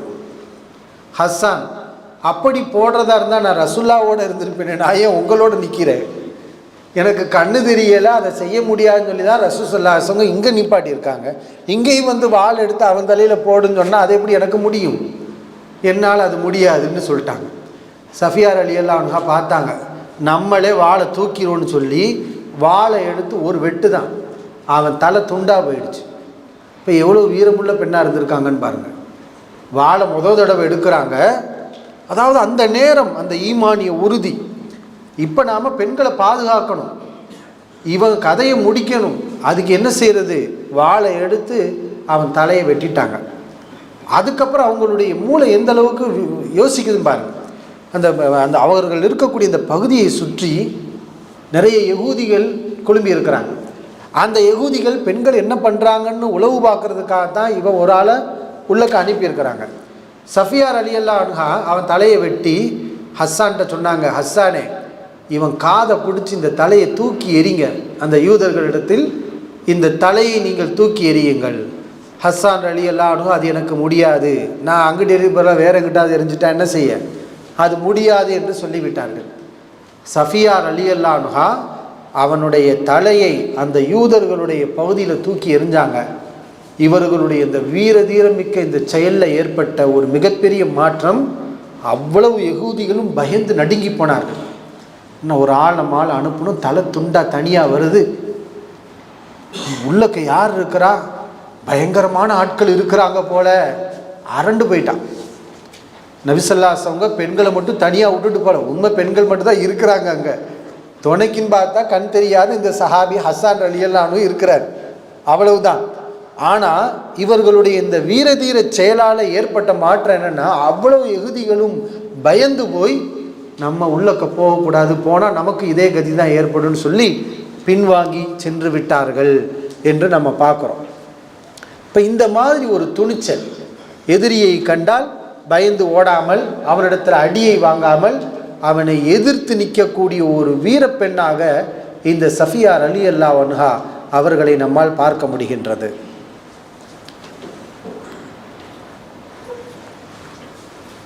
அதே மாதிரி உம்மு சுலைம் ரலியல்லாஹு அன்ஹா, உம்மு சுலைம் என்றால் சுலைமுடைய தாய் என்று பொருள்.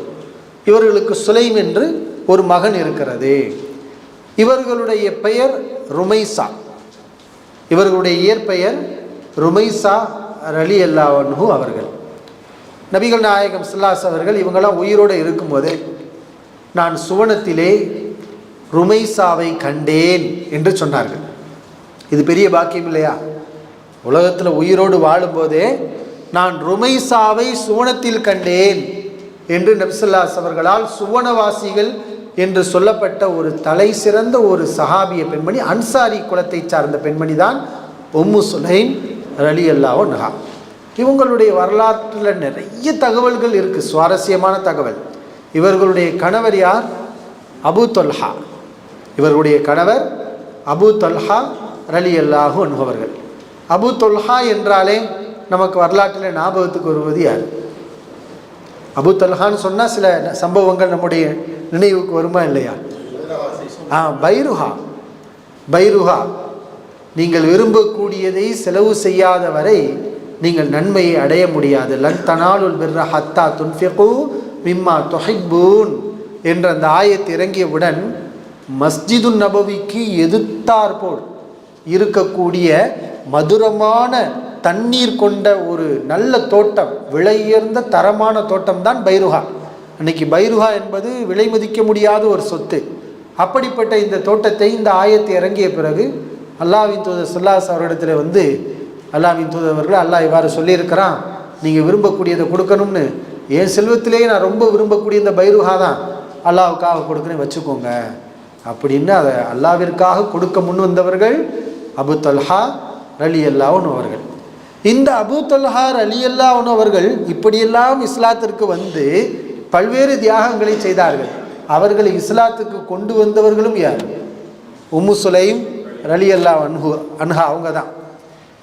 ஏன்னா அபு தொல்ஹா இஸ்லாத்தை ஏற்றுக்கொள்ளாமல் இருக்கும்போது அவர் உம்மு சுலைமை பெண் பேசுகிறார். உம்மு சுலைமை, என்னை நீ மனம் முடித்துக் கொள்கிறாயா, நாம் இருவரும் கணவன் மனைவியாக இருப்போமா என்று அவர் கேட்கின்றார். அப்போ உம்மு சுலைம் ரலியல்லாஹு அன்ஹா அவர்கள் முஸ்லீமாக இருக்கிறாங்க. அவங்களுடைய பக்குவத்தை பாருங்கள். அபு தொல்ஹாவை, நீங்கள் நல்ல மனிதர் தான், நீங்கள் நல்ல மனிதர் தான், அதில்லான எந்த குறையும் நான் சொல்ல மாட்டேன். ஆனால் நான் உங்களுக்கு ஹலால் அல்ல, நீங்கள் எனக்கு அனுமதி இல்லை. காரணம் என்ன தெரியுமா? நான் முஸ்லிமான பெண், நீங்கள் இன்னும் இஸ்லாத்தை ஏற்றுக்கொள்ளவில்லை. முஸ்லிமான ஒருவரைத்தான் நான் கணவனாக தேர்வு செய்வேன், உங்களை என்னால் மணந்து கொள்ள முடியாது, ஆனால் நீங்கள் நல்ல மனிதர் தான் என்று சொன்னபோது அபு தொல்ஹா ரலியல்லாஹு அன்ஹு அவர்கள் அந்த சந்தர்ப்பத்தில் தான் இஸ்லாத்தை ஏற்றுக்கொண்டு முஸ்லீமாக மாறி உம்மு சுலைம் ரலியல்லாஹு அன்ஹா அவர்களை மணமுடிக்கின்றார்கள். இப்போ கணவனையும் இன்றைக்கு எத்தனையோ சில பெண்களை பார்க்குறோமா இல்லையா? ஈமானும் வேண்டாம், இஸ்லாமும் வேண்டாம், எனக்கு நான் விரும்பக்கூடிய கணவன் கிடைத்தால் போதும், அவன் முஸ்லீமா முஸ்லீம் இல்லையா அது நமக்கு மறுமைக்கு உதவுமா உதவாதா என்ற எந்த சிந்தனையும் இல்லை. இந்த காதல் என்ற ஒரு நோய் மார்க்கத்தை மறக்கடிக்க செஞ்சு எங்கெங்கெல்லாம் இவர்களை அழைத்து சென்று விடுகிறது. பிறகு அவர்கள் சீரழிந்து துன்பப்படுவதை எல்லாம் நாம் பார்க்கின்றோம். ஆனால் அவர்களுக்கு சிறந்த ஒரு படிப்பினை உம்மு சுலைம் ரலியல்லாஹு அன்ஹா, தனக்கு பிடித்தமான ஒரு மனிதர், நல்ல மனிதர் கேட்கின்றார். ஆனால் மார்க்கத்தை முன்னிலைப்படுத்துகிறார்கள். நீங்கள் இஸ்லாத்தை ஏற்றுக்கொண்டால் தான் உங்களை மணமுடிக்க வேண்டும் என்று சொல்கிறார்கள். அதே போன்று அவர்கள் இஸ்லாத்தை ஏற்றுக்கொள்கிறார்கள். இருவரும் நல்ல கணவன் மனைவியாக அல்ஹம்துலில்லாஹ் வாழ்கிறார்கள். இந்த உம்மு சுலைம் இஸ்லாமிய வரலாற்றில் சில பெண்கள் இருக்கிறார்கள், வீரமுள்ள பெண்கள். அந்த வீரமுள்ள பெண்களில் உம்மு சுலைம் ரலியல்லாஹு அன்ஹா அவர்களையும் நம்மால் சொல்ல முடியும். அதாவது அவங்களுடைய வாழ்க்கையில் நடந்த ஒவ்வொரு சம்பவங்களும் நமக்கு மெய் சிலிர்க்க வைக்கும். அவர்களுடைய வாழ்வில் நடந்த ஒரு சம்பவம், இந்த 2 பேருக்கும் முத ஒரு குழந்தை பிறக்கிறது. யாருக்கு? உம்மு சுலைம் ரலியல்லாஹு அன்ஹா, அபூ தல்ஹா ரலியல்லாஹு அன்ஹு. இந்த இருவருக்கும் கல்யாணம் முடிஞ்சு ஒரு குழந்தை பிறக்கின்றது, ஆண் குழந்தை. அந்த குழந்தை பிறந்து ஒரு சில நாட்களில் அதற்கு சுகவீனம் ஏற்படுகின்றது. அந்த குழந்தை முடியாமல் போகின்றது, மரணத்தை நெருங்கி கொண்டே இருக்கின்றது. அபூ தல்ஹா விவசாயி, காலையில் வீட்டை விட்டு போனால் சாயங்காலம் தான் திரும்புவார். அன்னைக்கு ஃபோனெல்லாம் கிடையாது. இன்னைக்கு மாதிரி எடுத்து பையன் என்ன செய்கிறான், நல்லா இருக்கானா, ஆஸ்பத்திரிக்கு போனியா, மருந்து கொடுத்தியா அப்படின்னு சொல்லி நம்ம கேட்போம். ஏன்னா பிள்ளை மேலே அக்கறை உள்ள தந்தையார் தான் நிச்சயம் என்ன செய்வோம், நம்முடைய பிள்ளைங்க என்ன பண்ணுறாங்க, அவங்களுடைய உடல்நிலை எப்படி இருக்குது என்ற கவலையெல்லாம் இருக்கும். அதுவும் முதல் குழந்தை. அபூ தல்ஹா விவசாயி, காலையில் போனால் சாயங்காலம் தான் வருவார். இவர் வீட்டை விட்டு போகும்போது குழந்தை முடியாமல் இருந்துச்சு, ரொம்ப முடியலை. வீட்டை விட்டு திரும்புகிறார், அதாவது வேலையை முடிச்சுட்டு வீட்டுக்கு திரும்புகிறார். மாலையில் வீட்டுக்கு திரும்புகிறார். திரும்பின உன்னையுமே மனைவிட்ட கேட்குறாரு, குழந்தை என்ன செய்கிறான், சிறுவன் என்ன பண்ணுறான் அப்படின்னு. ஆனால் குழந்தை மௌத்தா போயிடுச்சு. இவர் வருவதற்கு முன்பாகவே இவர்களுடைய குழந்தை இறந்து விட்டது.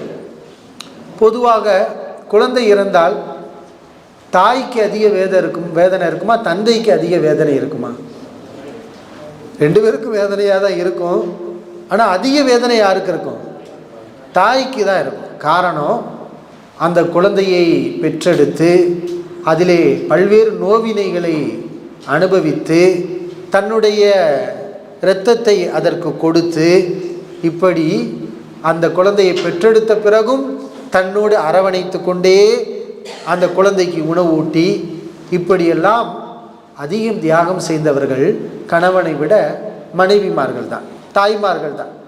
அதனால தான் இந்த உலகத்திலேயே மிக தகுதியானவர் யார், நீ நல்ல விதமாக நடந்து கொள்வதற்கு நபி அவர்கள் யாரை முதல் சொன்னாங்க? உம்முக்க, உன்னுடைய தாய், உன்னுடைய தாய், உன்னுடைய தாய். இப்போ இவர்களுக்கும் ஒரு கவலை இருக்கும். ஆனால் இவர்களுடைய முகத்தில் எந்த விதமான அந்த அடையாளமும் தெரியலை.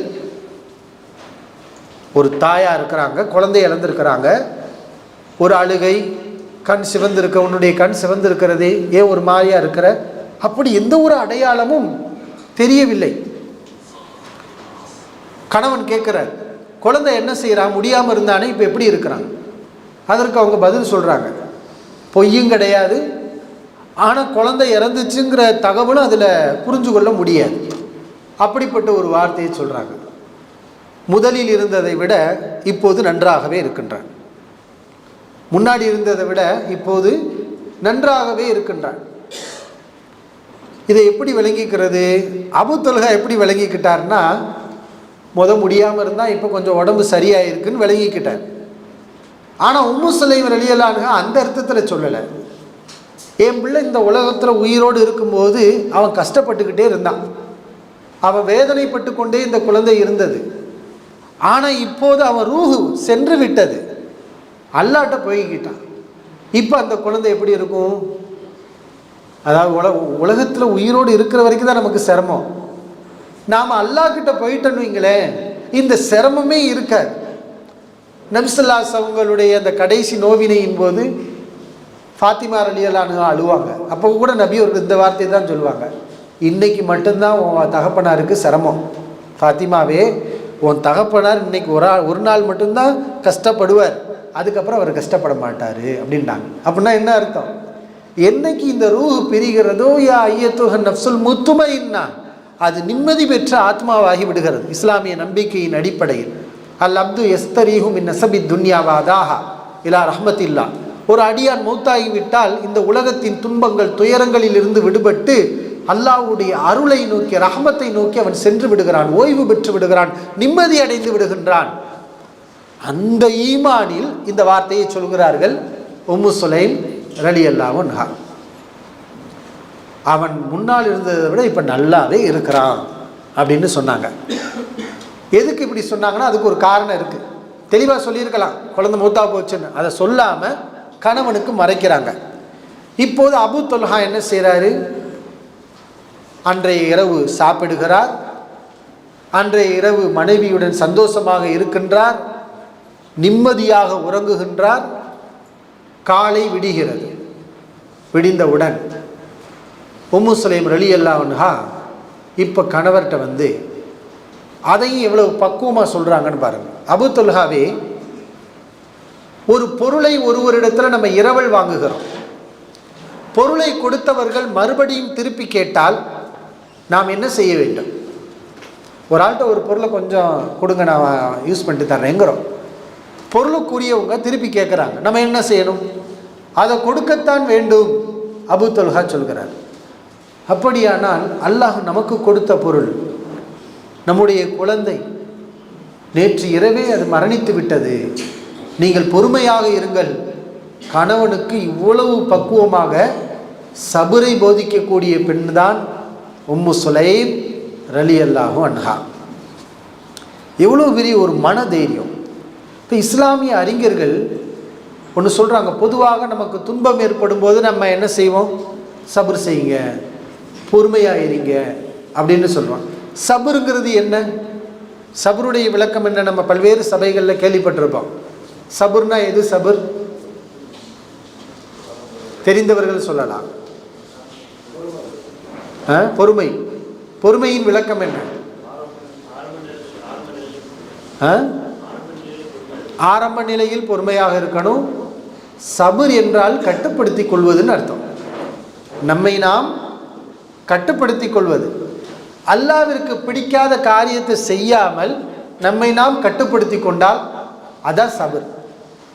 இப்போ அழுவது சபருக்கு எதிரான காரியமா? இப்போ ஒரு துன்பம் வரும்போது நம்ம அழுகிறோம், இது சபருக்கு எதிரான ஒரு காரியமான்னு கேட்டால் இல்லை. ஏன்னா அழுகிறத அல்லாஹ் அனுமதிச்சிருக்கிறான். துன்ப நேரத்தில் நம்ம அழுகலாம். ஆனால் இந்த சபரை விட உயர்ந்த மேல்நிலையில் இருக்கக்கூடிய ஒரு விஷயம் இருக்கிறது, சபருக்கு மேல். அது துன்ப நேரத்தில் பொதுவாக ஈமான் உள்ளவர்கள் சபர் செய்வார்கள். ஈமான் பலவீனமானவர்கள் அந்த சபரை கூட கடைபிடிக்க மாட்டாங்க. ஒப்பாரி வச்சுருவாங்க, கன்னத்தில் அடிச்சுக்கிடுவாங்க, தலைமுடியை விரித்து போடுவாங்க, சட்டைகளை கிழிச்சுக்கிடுவாங்க, அல்லாஹ்விற்கு பிடிக்காத வார்த்தைகளை பேசுவாங்க. இதெல்லாம் சபர் இல்லாதவரிடத்தில் வரக்கூடிய செயல்பாடுகள்.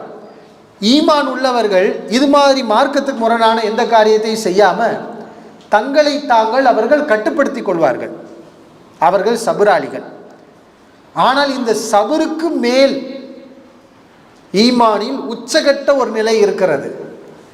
அது என்னவென்றால் அர்ரிலா, இந்த துன்பத்தை பொருந்திக் கொள்வது. இந்த துன்பத்தை பொருந்திக் கொள்வது, ஏற்றுக்கொள்வது. அப்படி என்றால் சபருக்கு மேலே ரிலா என்றால் அது என்ன? எப்படி பொருந்திக் கொள்வது? சபுர் என்றால் கவலையாக இருக்கும், கஷ்டமாக இருக்கும். ஆனால் மார்க்கத்துக்கு முரணாக இறங்காமல் நம்மளை நம்ம கட்டுப்படுத்திக்கிட்டு இருப்போம். ரிலாங்கிறது என்னன்னா அதை மனப்பூர்வமாக ஏற்றுக்கொள்வது. அப்படியானால் கவலை வராது. துன்பம் இருக்கும், துன்பம் ஏற்பட்டிருக்கும், அது அவர்களுக்கு துன்பமாகவே இருக்காது. உலகத்தின் பார்வையில் அது துன்பம், உலகத்தின் பார்வையில் அது அழிவு. இந்த ரிலா என்பது என்னன்னா, அல்லாஹ் எனக்கு இவ்வளவு பெரிய அந்தஸ்தை கொடுத்திருக்கிறான், நான் எதுக்கு கவலைப்படணும் என்று அந்த துன்ப நேரத்திலும் அவர்களுடைய முகத்தில் மகிழ்ச்சி இருக்கும். இது ரிலா. இது சாதாரணமாக எல்லோரிடத்திலையும் இது வராது.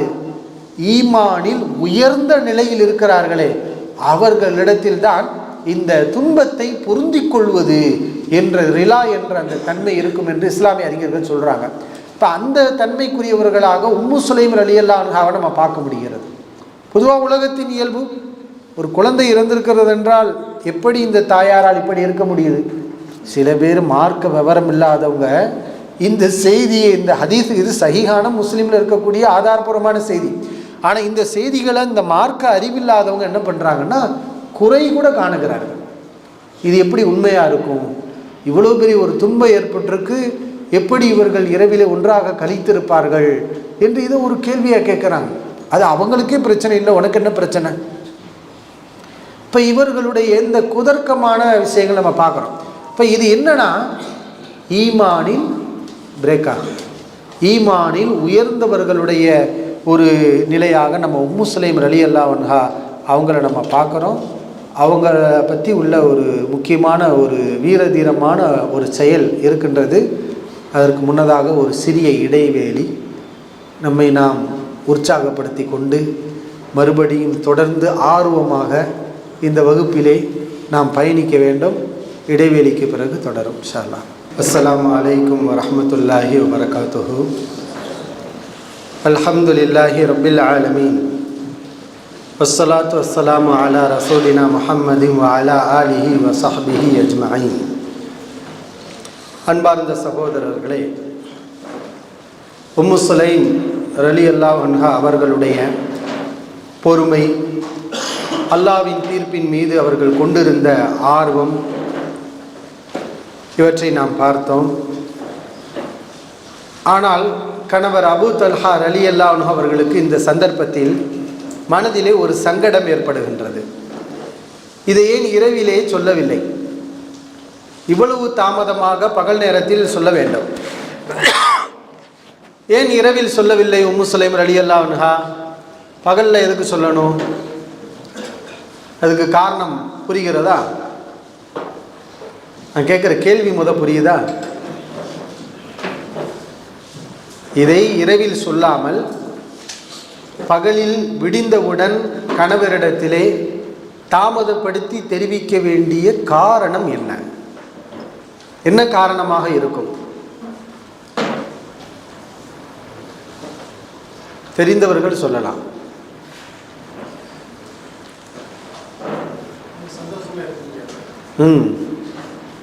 அது ஒரு காரணம். அதாவது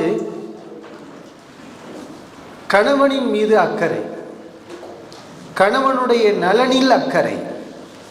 கணவர் விவசாயி, காலையில் சென்று மாலையிலே வீடு திரும்புகிறார், பகலெல்லாம் உழைத்திருக்கின்றார், களைப்பில் இருப்பார். அப்படிப்பட்ட களைப்பில் குழந்தை இறந்த செய்தியை சொன்னால் அவர் உண்ணுவாரா? அவர் உறங்குவாரா? மகிழ்ச்சியாக இருப்பாரா? குழந்தையை எப்படியும் நாம் காலையில் தான் அடக்க போகிறோம். காலையில் சொல்லிக்கொள்வோம், அவர் உண்ணட்டும், நிம்மதியாக உறங்கட்டும். இப்போ கணவனுடைய நலனில் அக்கறை கொண்ட பெண். இன்றைக்கு எத்தனையோ பெண்கள் கணவனுடைய தூக்கத்தையே தொலைச்சிடுறாங்க, கணவனுடைய நிம்மதியை சீர்குலைத்து விடுகிறார்கள். அல்லாஹ் என்ன சொல்லி காட்டுறான்? பெண்களிடமிருந்தான் உங்களுக்கு அமைதி கிடைக்கிறது. லிதஸ்குனு இலைஹா, நீங்கள் அவர்களிடம் அமைதியை அடைகிறீர்கள் என்று ரப்புல் ஆலமீன் சொல்லி காட்டுகிறான். உண்மையில் சாலிகான பெண்கள் கணவன்மார்களுக்கு அமைதியை தரக்கூடியவர்களாக இருப்பார்கள். ஆனால் இந்த மார்க்க பற்றும் அல்லாஹ்வுடைய நம்பிக்கையும் குறையும் போது அதிலே பிரச்சனைகள் ஏற்படுகின்றது. உம்மு சுலைம் ரலியல்லாஹு அன்ஹா தலை சிறந்த ஒரு பெண், ஈமானுள்ள ஒரு பெண். கணவனுடைய நலனில் அக்கறை கொண்ட காரணத்தினால் இதை அவர்கள் இரவில் தெரிவிக்கவில்லை, பகலில் தெரிவிக்கிறார்கள். ஆனால் அபூ தல்ஹா ரலியல்லாஹு அன்ஹு அவர்களுக்கு மனதிலே சங்கடம், இதை தாமதமாக சொன்னதுனால. உடனே ரசூலுல்லாஹி ஸல்லல்லாஹு அலைஹி வஸல்லம் அவர்களிடத்திலே சென்று, அல்லாஹ்வின் தூதர் அவர்களே, உம்மு சுலைம் செய்ததை பார்த்தீர்களா? குழந்தை இறந்து விட்டது தகவலை பகலில் அவர் தெரிவிக்கின்றார். நபி ஸல்லல்லாஹு அலைஹி வஸல்லம் அவர்கள் உம்மு சுலைம் ரலியல்லாஹு அன்ஹா அவங்கள குறை சொல்லவே இல்லை, அவங்கள கண்டிக்கவே இல்லை. ஏன்னா அவங்க செய்தது தவறே கிடையாது, அவர்கள் செய்தது முழுக்க முழுக்க சரியானது. நபி அவர்கள் அவங்களுக்காண்டி துவா செஞ்சாங்க. கவலைப்படாதீங்க, அல்லாஹ் ரப்புல் ஆலமீன் நேற்று இரவு உங்களுக்கு அதன் மூலம் கூட அல்லாஹ் ஒரு குழந்தை பாக்கியத்தை தரலாம் என்று நபி அவர்கள் துவா செய்தார்கள். அதே போன்று குழந்தை இறந்திருக்கிறது. அதே இரவிலே உம்மு சுலைம் ரலியல்லாஹு அன்ஹா அவர்களுக்கு அல்லாஹ் குழந்தை பாக்கியத்தை வழங்குகிறார். அதற்கு பிறகு அப்துல்லா என்ற ஒரு நல்ல ஒரு குழந்தையை அவர்கள் பெற்றெடுக்கிறார்கள் என்பதை நாம் ஹதீஸுகளிலே பார்க்கின்றோம். இந்த உம்மு சுலைம் ரலியல்லாஹு அன்ஹா அவர்களுடைய ஒரு வீர தீர செயல் என்னவென்றால், ஹுனைன் போர்க்களத்திலே ஒரு சம்பவம் நடைபெறுகிறது. ஹுனைன் போர்க்களம் என்றால் அது முஸ்லிம்களுக்கு மிகப்பெரிய ஒரு துன்பத்தை ஏற்படுத்திய ஒரு போர்.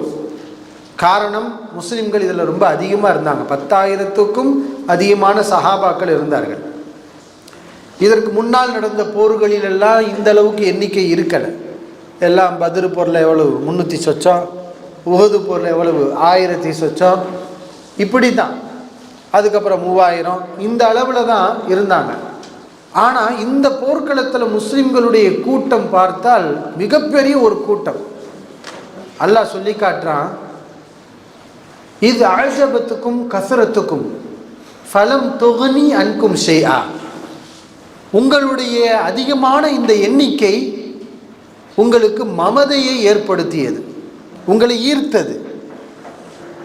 அல்லாஹ் என்ன சொல்லி காட்டுறான், இது அஜபத்துக்கும் கசரத்துக்கும், உங்களுடைய அதிகமான எண்ணிக்கை உங்களை ஈர்த்தது.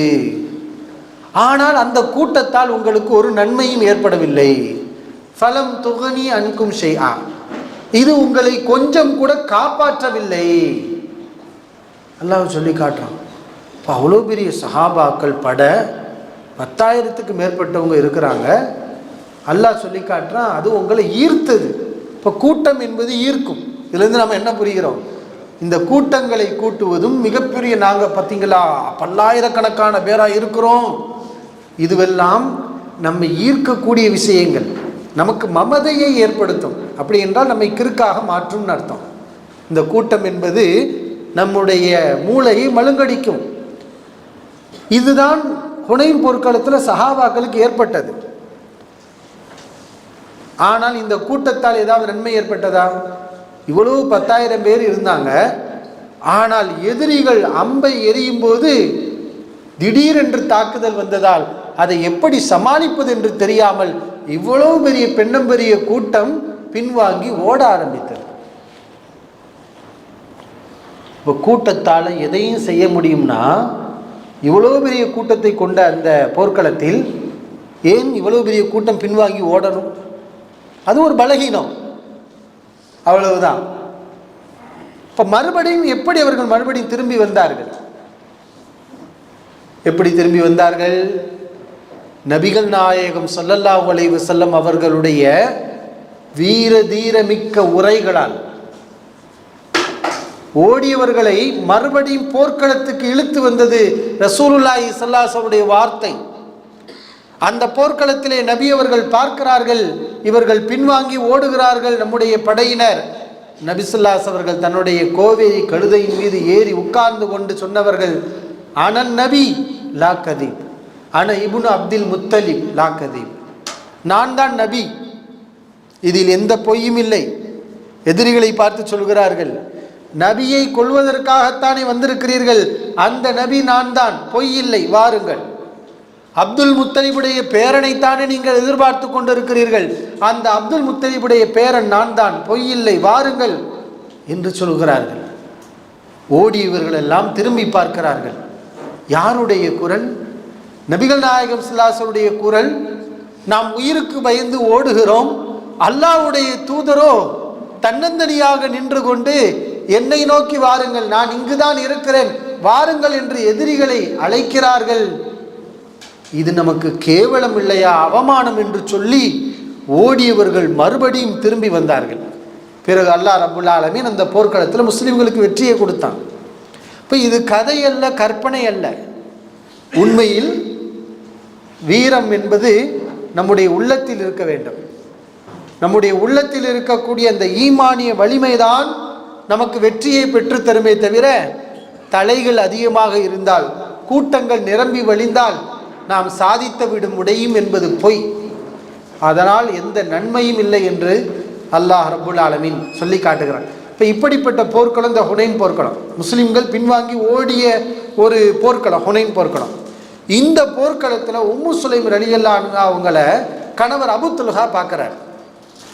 கையில் ஒரு கூர்வாள், கையில் ஒரு கூரான ஒரு கத்தியை வச்சுக்கிட்டு உம்மு சுலைம் ரலியல்லாஹு அன்ஹா சுற்றிக்கிட்டே இருக்கிறாங்க. இதை கணவர் எப்படி பார்க்குறாங்க, என்ன நம்ம மனைவி கையில் கத்தியெல்லாம் இருக்குது, ரசூலுல்லாஹி ஸல்லல்லாஹு அலைஹி வஸல்லம் வந்து அல்லாஹ்வின் தூதரவர்களே, இந்த உம்மு சுலைமை பார்த்தீங்களா, கையில் கத்தியோடு சுற்றி கொண்டு இருக்கிறார், என்னன்னு கொஞ்சம் கேளுங்களேன். ஏன்னா பெண்கள் சண்டையிடுவதற்கு அனுமதி இல்லை, அவங்க என்ன செய்ய முடியாது, சண்டையிடக்கூடாது. அதுதான் இப்போ நுசைபா ரலியல்லாஹு அன்ஹா சண்டையிட்டாங்களான்னா வேறு வழி இல்லை, ரசூலுல்லாஹி ஸல்லல்லாஹு அலைஹி வஸல்லம் பக்கத்தில் யாருமே இல்லை.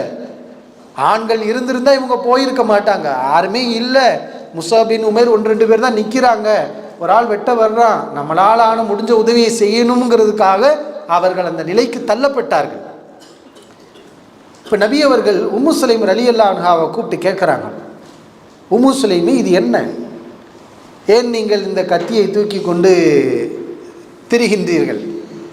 உம்மு சுலைம் ரலியல்லாஹு அன்ஹா சொன்னாங்க, அல்லாஹ்வின் தூதரவர்களே, நான் யாரையும் போய் குத்துறதுக்காக வெட்டுறதுக்காக இதை நான் வச்சுக்கிறல, என்னுடைய சேஃப்டிக்கு நான் வச்சுருக்கிறேன். இந்தனா மின்னி அஹது மினல் முஷ்ரிகீன், யாராவது முஷ்ரிக் தேவையில்லாமல் என் பக்கத்தில் நெருங்கி வந்தான் என்றால் பக்கர்த்து பிஹி பத்தனஹு, இதை கொண்டு அவன் வயிற்றை நான் கிழித்து விடுவேன், அதற்காக நான் வைத்திருக்கிறேன். ரசூலுல்லாஹி ஸல்லல்லாஹு அலைஹி வஸல்லம் அவர்கள் சிரிக்கிறாங்க. அவங்களுடைய வீரம், ஆனால் அது குறை சொல்ல முடியாதுல்ல. எதிரி யாராவது வந்து ஒரு பெண்ணை வந்து துன்புறுத்துகிறான் என்றால் அந்த நேரத்தை அவர்கள் எதிர்த்து தாக்கினார்கள் என்றால் அது குற்றம் சொல்ல முடியாது. ரசூலுல்லாஹி ஸல்லல்லாஹு அலைஹி வஸல்லம் அவர்கள் சிரித்து விட்டு அந்த நேரத்திலே உம்மு சுலைம் ரலியல்லாஹு அன்ஹா சொல்லக்கூடிய வார்த்தையை பாருங்கள், அல்லாஹ்வின் தூதரவர்களே, அக்துலு மம் பஅதனா மினத் துலக்காயி இன்ஹஸமு பிக, உங்களை விட்டு ஓடி போகிறாங்கல்ல, இந்த ஓடி தோற்று போய் போகிறாங்களே, இவங்களையெல்லாம் நான் கொலை செய்யலாமா? அதான் அவங்க மனசில் என்ன இருக்குன்னா, நானும் ஒரு ஆணை போல உங்களை போல நான் சண்டை போடணும், இந்த எதிரிகளை எல்லாம் நான் கொல்லணும், இதுக்கு எனக்கு அனுமதி கொடுங்க அல்லாஹ்வுடைய தூதரேன்னு கேட்குறாங்க. ஏன்னா கையில் வந்துருச்சு வாள், அதுக்கு நம்ம ஏதாவது ஒரு வேலை கொடுக்கணுமே, நான் இந்த ஓடக்கூடிய இந்த எதிரிகளை எல்லாம் நான் கொல்லலாமா அல்லாஹ்வுடைய தூதரே அப்படின்னு கேட்குறாங்க.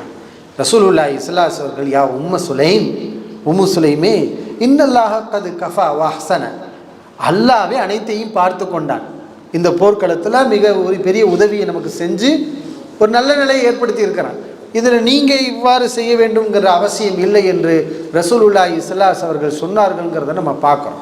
இப்போ அந்த பெண்களுக்கு தெரியும், கண்ணால் பார்க்குறாங்க, போர்க்களத்தில்ங்கிறது ஒரு நாடக சபை அல்ல, அது வந்து பொழுதுபோக்கு அவை அல்ல, அங்கே வெட்டும் கத்தி குத்தும் இரத்தம் சிந்துவதும் உறுப்புகள் சிதறுவதும் இதுதான். இதை கண்ணால் கண்டவர்கள் யார்?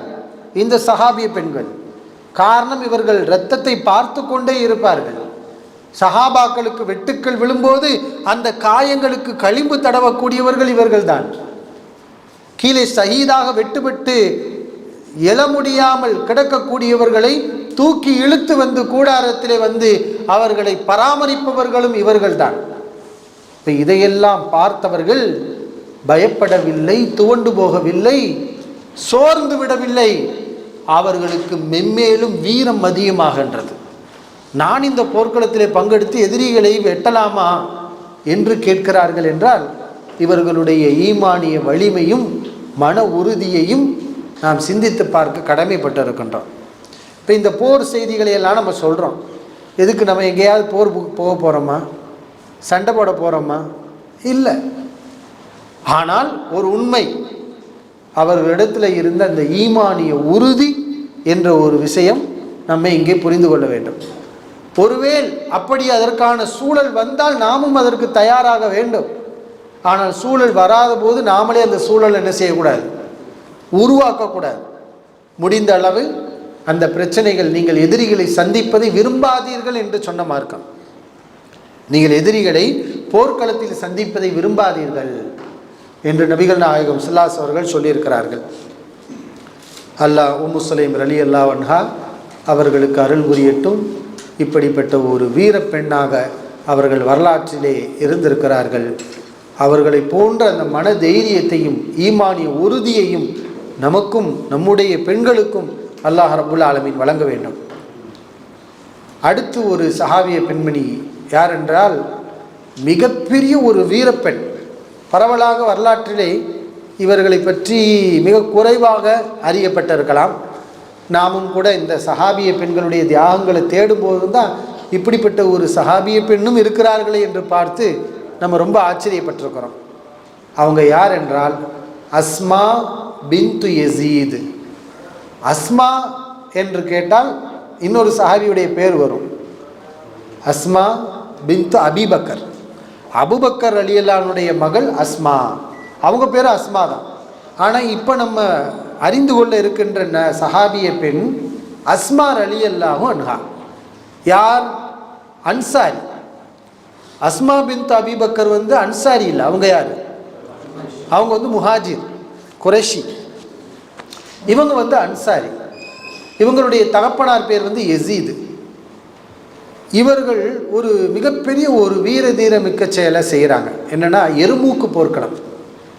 எர்மூக் என்ற போர்க்களம் அபூபக்கர் சித்திக் ரலியல்லாஹு அன்ஹு அவர்களுடைய ஆட்சி காலத்தில் நடைபெறுகிறது. முஸ்லிம்களுக்கும் அந்த ரோமர்கள் இருக்கிறார்களே, ரோமர்களுக்கு மத்தியில் இந்த போர்க்களம் நடக்கின்றது.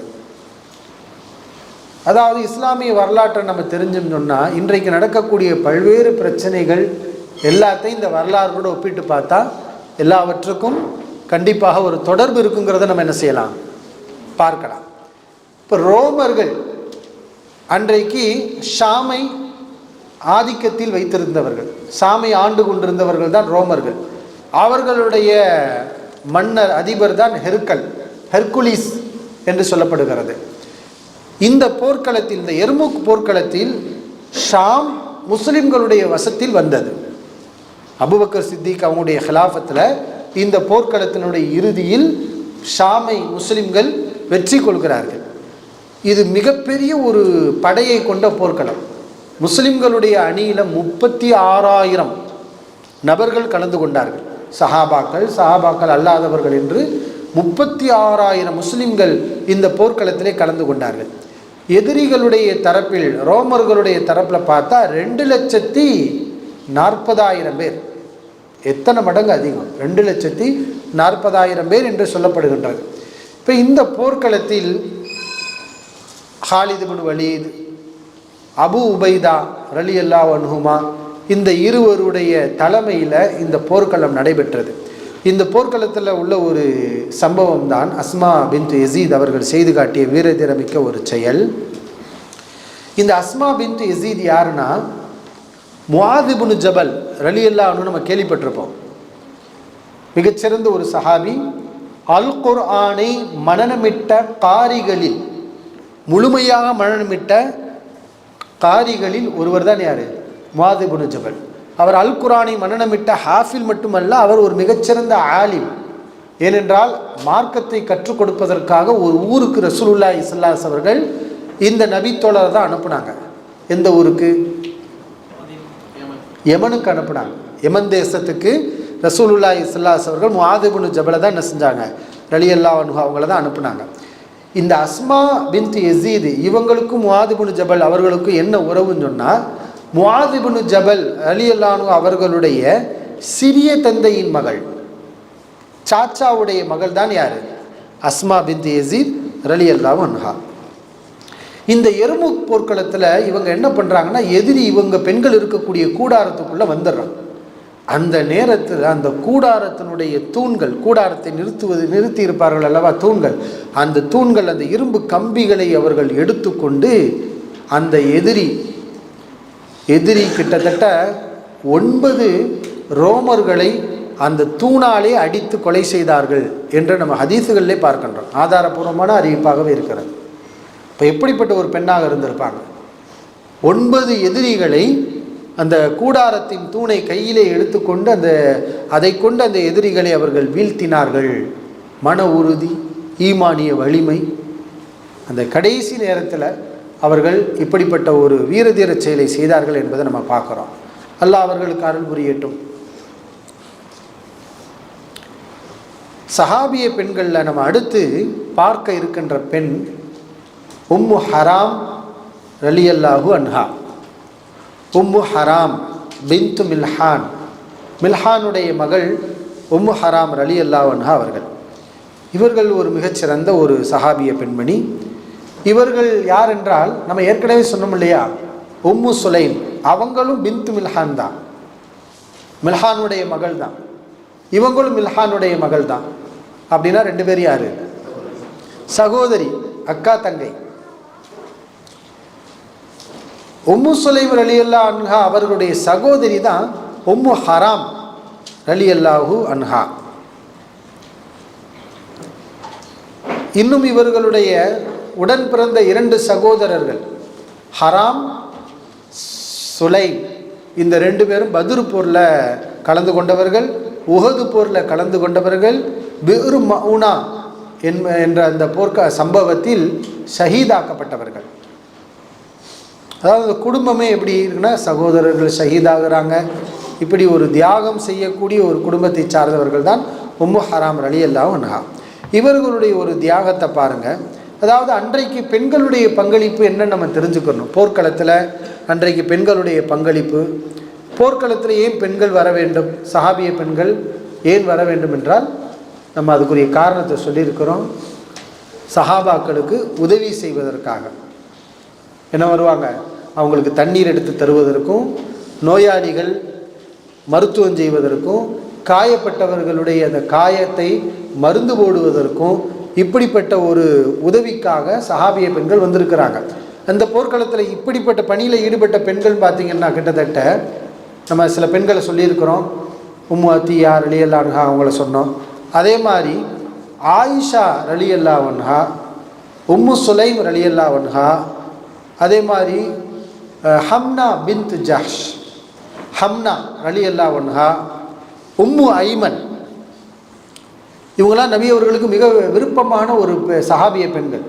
நபி ஸல்லல்லாஹு அலைஹி வஸல்லம் உம்மு ஐமன் ரலியல்லாஹு அன்ஹா அவங்களாம் அடிக்கடி போய் பார்ப்பாங்க, சந்திப்பாங்க, அவங்களோட பேசுவாங்க. அதே மாதிரி ருபை பின்த் முஅவ்வித் ரலியல்லாஹு அன்ஹா, இவங்கெல்லாம் இந்த போர்க்களத்தில் இந்த நோக்கத்துக்காக பங்கெடுத்தவர்கள் என்பதை நாம் வரலாற்றிலே பார்க்கின்றோம். இப்போ இந்த உம்மு ஹராம் ரலியல்லாஹு அன்ஹா இவங்களும் போர்க்களத்தில் பங்கெடுத்தவங்க தான். அவர்களுடைய இல்லத்தில் ஒரு சம்பவம் நடக்கிறது. நபிகள் நாயகம் ஸல்லல்லாஹு அலைஹி வஸல்லம் அவர்கள் உம்மு ஹராம் ரலியல்லாஹு அன்ஹா அவங்களுடைய வீட்டில் இருக்கும்போது ஒரு தகவலை சொல்கிறார்கள். என்னுடைய சமூகத்தில் சிலர் கடல் பயணம் மேற்கொண்டு போரிடுவார்கள். ஏன்னா அந்த கடல் பயணம் என்பது இதுவரைக்கும் யாரும் செய்யலை. அபூபக்கர் ரலியல்லாஹு அன்ஹு கடல் பயணம் மேற்கொள்ளலை. நபிகள் நாயகம் ஸல்லல்லாஹு அலைஹி வஸல்லம் காலத்தில் கடல் பயணம் மேற்கொண்டு ஜிஹாத் நடைபெற்றதானா? இல்லை. அப்போ இது நபி ஸல்லல்லாஹு அலைஹி அவர்களுக்கு பிறகு நடக்கக்கூடிய ஒரு தகவலை நபி அவர்கள் தான் வாழும்போதே முன்னறிவிப்பு பண்ணுறாங்க. உம்மு ஹராம் ரலியல்லாஹு அன்ஹா அவங்களுடைய வீட்டில் இருக்கும்போது நபி அவர்கள் சொல்கிறாங்க, என்னுடைய உம்மத்தில் சில மக்கள் கடல் பயணம் மேற்கொண்டு போருக்கு செல்வார்கள். கல் முலூக்கி அலல் அசிர்ரதி, அவர்கள் கட்டில்கள் மீது சாய்ந்திருக்கக்கூடிய மன்னர்களைப் போல இருப்பார்கள். அதாவது அவங்களுடைய வலிமை, மன்னர்களாகவே அவர்கள் மாறி இருப்பார்கள் என்று நபி ஸல்லல்லாஹு அலைஹி அவர்கள் சொல்கிறாங்க. அப்போ உம்மு ஹராம் ரலியல்லாஹு அன்ஹா நபி அவர்களிடத்தில் கேட்டாங்க, ஃபதுல்லாஹ யஜஅலனி மின்ஹும், அல்லாஹ்வுடைய தூதரவர்களே அவர்களில் என்னையும் ஒருவராக ஆக்குங்கள், அவர்களில் என்னையும் ஒருவராக ஆக்குங்கள் என்று அவங்க கோரிக்கை வைக்கிறாங்க. அதாவது ஜிஹாத் போர்க்களத்துக்கு போகிறாங்க, அவர்களில் என்னையும் ஒருவராக ஆக்குங்கள், அந்த போர்க்களத்துக்கு முஸ்லிம்களுக்கு உதவி செய்வதற்காக நானும் செல்ல வேண்டும், அதில் எனக்கு ஷஹாதத்து கிடைக்க வேண்டும் என்று அதில் என்னை ஒருவராக ஆக்குங்கள் என்று நபி அவர்களிடத்தில் கேட்குறாங்க. நபி ஸல்லல்லாஹு அலைஹி வஸல்லம் அவங்களுக்காண்டி துவா செய்கிறாங்க. பிறகு கொஞ்ச நேரத்தில் நபி அவர்கள் மறுபடியும் இதே மாதிரி ஒரு விஷயத்தை சொல்கிறாங்க.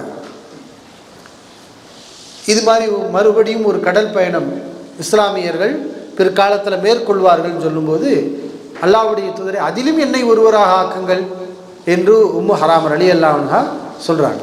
இப்போ என்னென்னா ஆர்வம், நபி அவர்கள் சிறப்பித்து சொல்லக்கூடிய ஒரு விஷயம், அதில் நம்ம கலந்து கொண்டால் அது நன்மைதானே என்று ஆர்வப்பட்டவர்களாக இருந்தார்கள்.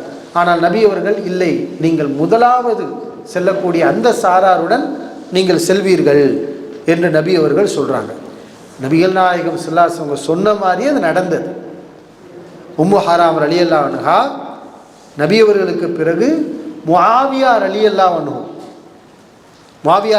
அன்ஹு அவங்களுடைய ஆட்சி காலத்தில் ஒரு கடல் பயணம் மேற்கொள்கிறார்கள். அந்த கடல் பயணத்தில் தன்னுடைய கணவர் உபாதத்து இப்னு சாமித் ரலியல்லாஹு அன்ஹு அவங்களோட அந்த கடல் பயணத்தை மேற்கொள்கிறாங்க. கணவரோட போகிறாங்க. போய்விட்டு வெற்றி கொண்டு அவர்கள் திரும்பும் வழியில் வாகனத்தின் மீது ஏறுகிறார்கள். தவறி அவர்கள் கீழே விழுந்து கழுத்து உடைபட்டு அவர்கள் ஷஹீதாகிறார்கள். இது ஷஹாதத்து தானே. ஏன்னா அல்லாஹ்வுடைய பாதையில் போகிறாங்க, அந்த பயணத்தில் மேற்கொள்கிறாங்க. எதிரிகளால் வெட்டுப்பட்டாலும் ஷஹாதத்து தான். அந்த பயணத்தில் இது மாதிரியான ஒரு விபத்து ஏற்பட்டு நபி அவர்கள் இடிபாடுகளில் சிக்கி மரணித்தா ஷஹீதுன்னு சொன்னாங்க. அது மாதிரி உடல் சிதறி மரணித்தால் ஷஹீதுன்னு சொல்லியிருக்கிறாங்க. நெருப்பு பட்டு எரிந்து மரணித்தால் ஷஹீது, தண்ணீரில் மூழ்கி மரணித்தால் ஷஹீது, அல் மபுத்தூன் வயிற்று பிரச்சனையில் ஒருவர் மரணித்தால் அவர் ஷஹீது, அல் மத்தூன் இந்த நோய் கொள்ளை நோய் அதனால் மரணித்தால் ஷஹீது என்று நபி அவர்கள் சொல்லியிருக்கிறார். இப்போ அல்லாஹ்வுடைய பாதையில் இவர்கள் கீழே விழுந்து கழுத்து உடைபட்டு அவர்கள் ஷஹீதானார்கள் என்பதை நாம் ஹதீஸுகளிலே பார்க்கலாம். இப்போ இதுவும் ஒரு மிகப்பெரிய ஒரு தியாகம். இதைத்தான் அவங்க எதிர்பார்த்தாங்க. அவங்க வாழ்ந்ததே என்னது, ஏதோ வாழ்ந்தோம் சென்றோம் என்று இல்லாமல் நாம் அல்லாஹ்விற்காக நம்முடைய உயிர் பிரிய வேண்டும், அவனுக்காகவே நாம் வாழ்ந்து மரணிக்க வேண்டும் என்பதை உயர்ந்திய லட்சியமாக கொண்டு வாழ்ந்த அந்த சஹாபாக்களை பார்த்து நாமும் படிப்பினை பெற்றுக்கொள்ள வேண்டும். இந்த உலகம் அற்பமானது, இந்த உலகம் ஒரு நாள் அழியக்கூடியது.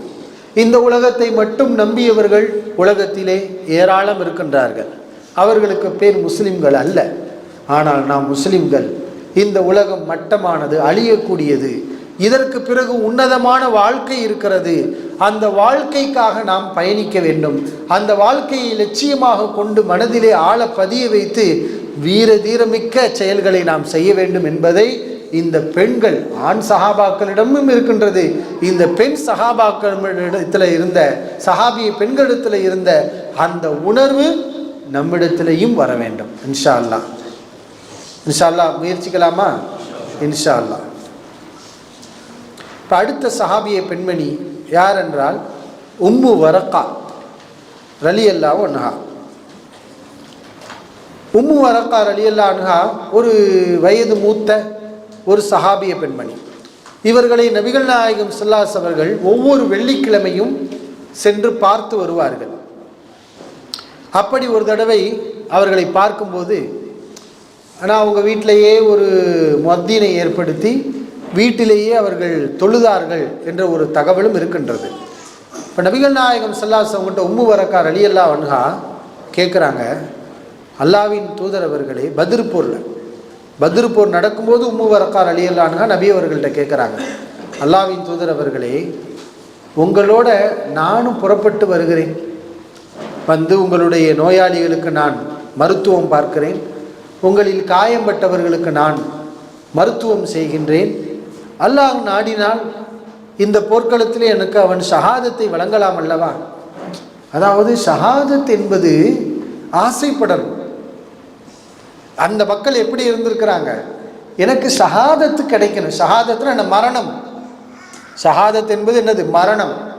மரணம் என்றால் கொடிய மரணம், சாதாரண மரணம் அல்ல. ஷஹாதத்துனா என்னன்னு விளங்கிக்கிறணும். ஷஹாதத் என்றால் மரணம். அந்த மரணம் என்ன? கொடிய மரணம். என்ன? எதிரி அடிப்பான், வெட்டுப்பட்டு மரணிப்போம், அல்லது வேறு விதமாக கூட மரணிக்கலாம். அந்த மரணம் எனக்கு வேண்டும் என்று சொன்னார். காரணம் என்ன? அல்லாஹ்வுடைய வார்த்தை, ஷஹீதுகள் மௌத்தானவர்கள் அல்ல. அவர்கள் சுவனத்திலே பறவையின் வயிற்றுக்குள் அவர்களுடைய உயிர்கள் செலுத்தப்பட்டு மனித வடிவில் இல்லாமல் பறவையின் வடிவில் சுவனச் சோலைகளில் அங்கும் இங்குமாக அவர்கள் சுற்றி மகிழ்ச்சியுடன் களிப்புடன் இருப்பார்கள். அல்லாஹ் ரப்புல் ஆலமீன் சொல்கிறான் அல்லவா, அல்லாஹ்வுடைய அரிசுக்கு கீழாக அந்த பறவைகள் வந்து தங்க கூடுகளில் தங்கும். அப்படிப்பட்ட அந்த உயர்ந்த அந்தஸ்து வேண்டும் என்று ஆசைப்பட்டுத்தான் இந்த பெண்ணும் நபி அவர்களிடத்தில் கேட்குறாங்க, அல்லாஹ் நாடினால் அங்கே எனக்கு அல்லாஹ் ஷஹாதத்தை கொடுக்கலாம் அல்லவா, எனவே உங்களோடு வருவதற்கு எனக்கு அனுமதி கொடுங்கள் என்று அவங்க கேட்குறாங்க. அப்போது நபி அவர்கள் சொன்னாங்க, வயசான பெண்மணி, கர்ரி, இல்லை உம்மு வரக்கா, நீங்கள் வீட்டிலேயே இருங்கள். ஃபைன்னல்லாஹ அஸ்ஸ வஜல் யுஹ்தி யஹ்தி லக ஷஹாதா, நிச்சயமாக மாண்பும் வலிமையும் மிக்க அல்லாஹ் உங்களுக்கு ஷஹாதத்தை வழங்குவான். இது நபி அவர்களுடைய ஒரு முன்னறிவிப்பு தான். நீங்கள் ஷஹாதத்தை கேட்குறீங்க, அந்த ஷஹாதத்தை அல்லாஹ் உங்களுக்கு வழங்குவான். நீங்கள் இந்த போருக்கு வந்தால் தான் அது கிடைக்குன்னு நினைக்காதீங்க, வீட்டிலேயே இருங்க, உங்களுக்கு அந்த ஷஹாதத்து கிடைக்கும் என்று சொல்கிறாங்க ரசூலுல்லாஹி ஸல்லல்லாஹு அலைஹி வஸல்லம் அவர்கள். இப்போ நபி அவர்கள் சொன்ன மாதிரி உம்மு வரக்கா ரலியல்லாஹு அன்ஹா ஷஹீத் ஆகிறாங்க. எப்படி ஆகிறாங்கன்னா, அவங்க வீட்டில் 2 அடிமைகள் இருந்தாங்க. அந்த 2 அடிமைகளும் உம்மு வரக்கா ரலியல்லாஹு அன்ஹா அவங்களுடைய முகத்தில் துணியை போட்டு அவர்களுக்கு மூச்சு திணறலை ஏற்படுத்தி அவர்களை கொலை செய்துவிட்டு தப்பி ஓடிவிட்டார்கள். 2 அடிமைகள். அப்படி அவர்கள் கொலை செய்யப்படுகிறார்கள். இந்த தகவலை அறிந்த உமர் இப்னுல் ஹத்தாப், அவங்க தான் அடுத்த ஆட்சி ஹலீஃபாவாக இருக்கிறாங்க. அப்போ உமர் இப்னுல் ஹத்தாப் குற்றவாளிகளை பிடித்து வந்து அவர்களுக்கு தண்டனை கொடுத்தார்கள். அப்போது உமர் இப்னுல் ஹத்தாப் அவர்கள் சொன்னார்கள், மக்களிடத்தில் எழுந்தவர்கள் ஆற்றிய உரை, மக்களே, அல்லாஹ்வின் தூதர் ஸல்லல்லாஹு அலைஹி வஸல்லம் அவர்கள் இந்த உம்மு வரக்கா ரலியல்லாஹு அன்ஹா அவர்களை அடிக்கடி வந்து சந்திக்கக்கூடியவர்களாக இருந்தார்கள். இன்தலுகு நஸூரு ஷஹீதா, செல்லுங்கள் நாம் ஷஹீதாவை சந்தித்து வருவோம் என்று சொல்லுவார்கள். ஷஹீதா, ஷஹீதாவனா உம்மு வரக்காவை தான் நபி அவர்கள் ஷஹீதா என்று சொல்கிறார்கள். அது நபி அவர்களுடைய முன்னறிவிப்பை போல் அவர்கள் ஷஹீதாக்கப்படுகிறார்கள். இப்போ இது எப்படி ஷஹீதாகும் என்றால், ஒரு முஸ்லிம் அநியாயமான முறையில் கொலை செய்யப்பட்டால் அவர் ஷஹீது தான். மன் குத்தில தூன மாலிஹி ஃபஹுவ ஷஹீத். ஒருவர் தன்னுடைய செல்வத்துக்காக கொலை செய்யப்படுகிறார். நம்ம போய்கிட்டு இருக்கிறோம், நம்ம பொருளை ஒருத்தர் திருடிட்டான், அவன் வந்து திருடிட்டு போகும்போது நம்மளை கொலை பண்ணிட்டு போயிட்டான், குத்திட்டு திருடிட்டு போயிட்டான், அல்லது அவனோட சண்டை போடுறோம், அந்த சண்டையில் நமக்கு மரணம் வருகிறது, நாம் கொலை செய்யப்படுகிறோம். மார்க்கம் என்ன சொல்கிறது, இது சாதாரண மரணம் அல்ல, இது ஷஹீது. ஒம்மன் குத்தில தூன ஐரவைஹி, தன்னுடைய மானத்துக்காக ஒருவன் கொலை செய்யப்பட்டால் அவனும் ஷஹீத் என்ற நபிகள் நாயகம் ஸல்லல்லாஹு அலைஹி வஸல்லம் அவர்கள் கூறியிருக்கிறாங்க. அப்படிப்பட்ட ஒரு ஷஹீதாவாக நாம் உம்மு வரக்கா ரலியல்லாஹு அன்ஹா அவங்களை பார்க்குறோம். அவர்களுக்கு இருந்த அந்த ஆர்வம், ஆசை, எப்படி சஹாபிய இளைஞர்களுக்கெல்லாம் ஆசை இருந்தது, போர்க்களத்துக்கு நாங்களும் வரலாமா அப்படின்னு கூட கேட்டாங்க. சில பேரை நபி அவர்கள் திருப்பி அனுப்பி விட்டாங்க, உங்களுக்கெல்லாம் வயசு பத்தாது, இன்னும் பக்குவம் அடையலை, திருப்பி அனுப்பி விட்டாங்க. மறுபடியும் வந்து, அல்லாஹ்வின் தூதரவர்களே, எங்களுக்கு வயசாயிடுச்சு, நாங்கள் போர்க்களத்தில் கலந்து கொள்கிறோம் என்றெல்லாம் அவங்க ஆர்வப்பட்டாங்க. இப்போ அது மாதிரி ஆர்வமுள்ள பெண்களும் இருந்திருக்கிறார்கள், சஹாபியாக்களும் இருந்திருக்கிறாங்க. அப்போ இந்த சஹாபிய பெண்கள் உம்மு வரக்கா ரலியல்லாஹு அன்ஹா அவர்களுடைய ஆர்வத்தையும் தைரியத்தையும் இங்கே பார்க்கின்றோம். அடுத்து 1-2 நபித்தோழியர்கள் தான் இருக்கிறாங்க, அவங்களையும் நம்ம படிச்சிருவோம் இன்ஷா அல்லாஹ் இருக்கக்கூடிய நேரத்தில். அஸ்மா பின்த் அபிபக்கர் ரலியல்லாஹு அன்ஹு அவர்களை பற்றி நம்ம என்ன செய்யணும், அறிஞ்சுக்கணும். ஏன்னா அவங்க சாதாரணமானவங்க கிடையாது. அல் குர்ஆன்ல அல்லாஹ் அஸ்ஸாபிகூனல் அவ்வலூன்னு சொல்கிறான் இல்லையா, முந்தி சென்றவர்கள். சாபிக், இஸ்லாமிய மார்க்கத்தில் முந்தியவர்கள், ஆரம்ப காலத்தில் இஸ்லாத்தை ஏற்றுக்கொண்டவங்களுக்கு தனிச்சிறப்பு இருக்குது. எல்லோரும் ஒன்று கிடையாது. சஹாபாக்கள் எல்லோரும் இஸ்லாத்தை ஏற்றுக்கிட்டாங்க, எல்லோரும் ஒரே தரமானு கேட்டால் இல்லை. சாபிகூனல் அவ்வலூன், முதலாவதில் வந்தவர்கள், இஸ்லாத்தை ஏற்றவர்கள், முந்தியவர்கள், நன்மையில் முந்தியவர்கள். அப்படி அந்த ஆரம்ப காலகட்டத்தில் இஸ்லாத்தை ஏற்றுக்கொண்ட ஒரு சிறுமியாக இருந்து, அந்த நேரத்தில் இவங்க சிறுமி தான். அஸ்மா பின்த் அபிபக்கர் சித்தீக் ரலியல்லாஹு அன்ஹு எப்படி அபூபக்கர் சித்திக் ரலியல்லாஹு அவங்களிடத்தில் இருந்த உயர்ந்த ஈமானை போன்ற உயர்ந்த ஈமான் அஸ்மா ரலியல்லாஹு அன்ஹா அவர்களிடத்திலையும் இருந்தது. அஸ்மா ரலியல்லாஹு அன்ஹா யாருடைய மனைவி? ஜுபைர் இப்னுல் அவ்வாம் ரலியல்லாஹு அன்ஹு அவர்களுடைய மனைவி. ஜுபைர் யாரு? நபி ஸல்லல்லாஹு அலைஹி அவருடைய மாமி மகன். இப்போ அஸ்மா ரலியல்லாஹு அன்ஹா வந்து ஆயிஷா ரலியல்லாஹு அன்ஹுடைய அக்கா இல்லையா, சகோதரி. அப்போ நபி அவர்களுக்கு அஸ்மா ரலியல்லாஹு அன்ஹா என்ன வேணும்? ஒவ்வொரு ஊர்லேயும் ஒவ்வொரு இது சொல்லுவாங்க இல்லையா. சரி, மனைவியுடைய உடன் பிறந்த சகோதரி. அவங்களுடைய மனைவி ஜுபைர்னு சொன்னால் அப்போ நபி அவர்களுக்கு அவர் யார்? சகல. இப்போ ரசூல் ஸல்லல்லாஹு அலைஹி அவர்களுக்கு மாமி மகன் என்ற ஒரு முறையும் இருக்கிறது. யார்? ஜுபைர் ரலியல்லாஹு அன்ஹு ரசூல் ஸல்லல்லாஹு அலைஹி வஸல்லம் மாமி மகன். அதே மாதிரி தன்னுடைய சகலை, ஒரே வீட்டில் பெண்ணெடுத்தவர்கள் என்ற ஒரு நெருக்கமும் வருகின்றது. அஸ்மா ரலியல்லாஹு அன்ஹா ஜுபைர் ரலியல்லாஹு அன்ஹு இந்த ரெண்டு கணவன் மனைவி பார்த்தீங்கன்னா அவ்வளவு அன்பான கணவன் மனைவி. ரொம்ப ஏழ்மையில் இருந்திருக்கிறாங்க. கணவனுடைய கடமைகளை செய்வதில் அவ்வளவு பக்குவப்பட்டவர்கள் அஸ்மா ரலியல்லாஹு அன்ஹா. ரொம்ப கஷ்டமான வேலைகளை எல்லாம் செஞ்சுருக்கிறாங்க. ஜுபைர் ரலியல்லாஹு அன்ஹு குதிரை வளர்த்தாங்க. அந்த குதிரைக்கு தேவையான தானியங்கள், அந்த பேரித்தம்பள கொட்டைகளை எல்லாம் நீண்ட நெடிய தூரத்திலிருந்து எடுத்து அதை தலையிலேயே சுமந்து நடந்தே வருவாங்க. யாரு? அஸ்மா ரலியல்லாஹு அன்ஹா. அப்போது ஒரு முறை நபி ஸல்லல்லாஹு அலைஹி அதை பார்த்துட்டு, நீங்கள் இதில் ஏறுங்களேன், இந்த ஒட்டகத்தில் நீங்கள் ஏறிக்கோங்க, நான் உங்களை கூட்டிகிட்டு வரேன் அப்படின்ட்டு சொன்னாங்க. அஸ்மா ரலியல்லாஹு அன்ஹா இல்லை நான் மாட்டேன்ட்டு வந்துட்டாங்க. வீட்டுக்கு வந்து கணவர் ஜுபைர் ரலியல்லாஹு அன்ஹு அவங்கள்ட்ட சொன்னாங்க, இந்த மாதிரி நான் கஷ்டப்படுறதை பார்த்து ரசூலுல்லாஹி ஸல்லல்லாஹு அலைஹி அவர்கள் அவங்களுடைய வாகனத்தில் என்னை ஏறிக்கிற சொன்னாங்க. ஆனால் உங்களுடைய ரோசத்தை நான் நினச்சி பார்த்தேன். ஜுபைர் அவருடைய மனைவி இல்லையானா, இப்போ நான் எப்படி அடுத்தவங்களுடைய என்னதான் இருந்தாலும் ரசூல் ஸல்லல்லாஹு அலைஹி அவங்களா இருந்தாலும் அவர் சகலை இல்லையா, அதனால் உங்களுடைய ஒரு ரோசத்தை நான் நினைத்து பார்த்தேன், நான் வேண்டாம் என்று நிராகரித்து விட்டேன். அப்போது ஜுபைர் ரலியல்லாஹு அன்ஹு சொன்னாங்க, நீ வேதனைப்பட்டு சிரமத்தோடு இந்த பேரித்தம்பள கொட்டைகளை எல்லாம் சுமந்து வந்ததுதான் எனக்கு மிக வேதனையாக இருக்கின்றது என்று சொன்னார்கள்ங்கிறத பார்க்கணும். இப்போ அப்படிப்பட்ட ஒரு சிறந்த ஒரு கணவன் மனைவி இவங்க. ரசூலுல்லாஹி ஸல்லல்லாஹு அலைஹி வஸல்லம் ஹிஜ்ரத் செய்யக்கூடிய நேரத்தில் சிறுமியாக தான் இருந்தாங்க, திருமணம் ஆகலை. அந்த நேரத்தில் இவங்க ஒரு சிறுமி, பக்குவமான சிறுமியாக தான் இருந்தாங்க. அந்த நேரத்தில் இவர்களுக்கு நல்ல தெரியும், அஸ்மா ரலியல்லாஹு அன்ஹா அவங்களுக்கு நல்ல விளங்கும், ரசூல் ஸல்லல்லாஹு அலைஹி அவங்களும் தன்னுடைய வாப்பா அபூபக்கர் சித்திக் ரலியல்லாஹு அன்ஹு அவங்களும் ஹிஜ்ரத் செய்ய போகிறாங்கங்கிறது நல்ல தெரியும். ஏன்னா அவங்களுக்கு தேவையான சாப்பாடுகளை எல்லாம் கொண்டு போய் கொடுக்கறதே யாரு? இவங்க தான். நபி அவர்கள் எங்கே ஒளிஞ்சிருந்தாங்க? சவுர் குகையில் ஒளிஞ்சிருந்தாங்க. சவுர் குகை பெரும்பாலும் நம்ம பார்த்துருப்போம்னா கீழே நின்று பார்த்துருப்போம், யாரும் மேலே போய் பார்த்துருக்க மாட்டோம். அது எவ்வளோ பெரிய ஒரு மலை, அதை பார்க்கறதுக்கு முன்னாடி வரைக்கும் அது ஏதோ ஒரு குகை நம்ம நினச்சோம். போய்கிட்டே இருக்கும்போது ரோட்டு ஓரமாக இருக்கும் போல அப்படின்னு நம்ம நினச்சோம். ஆனால் அந்த சவுர் குகையை பார்த்ததுக்கப்புறம் தான் அதில் எவ்வளவு கஷ்டப்பட்டு ரசூல் ஸல்லல்லாஹு அலைஹி அவங்களும் அபூபக்கர் சித்திக் ரலியல்லாஹு அவங்களும் போயிருப்பாங்க. அவங்களுக்கு அஸ்மா ரலியல்லாஹு அன்ஹா எப்படி அங்கே கொண்டு போய் சாப்பாடு கொடுத்துருப்பாங்க. அல்லாஹ் அக்பர்.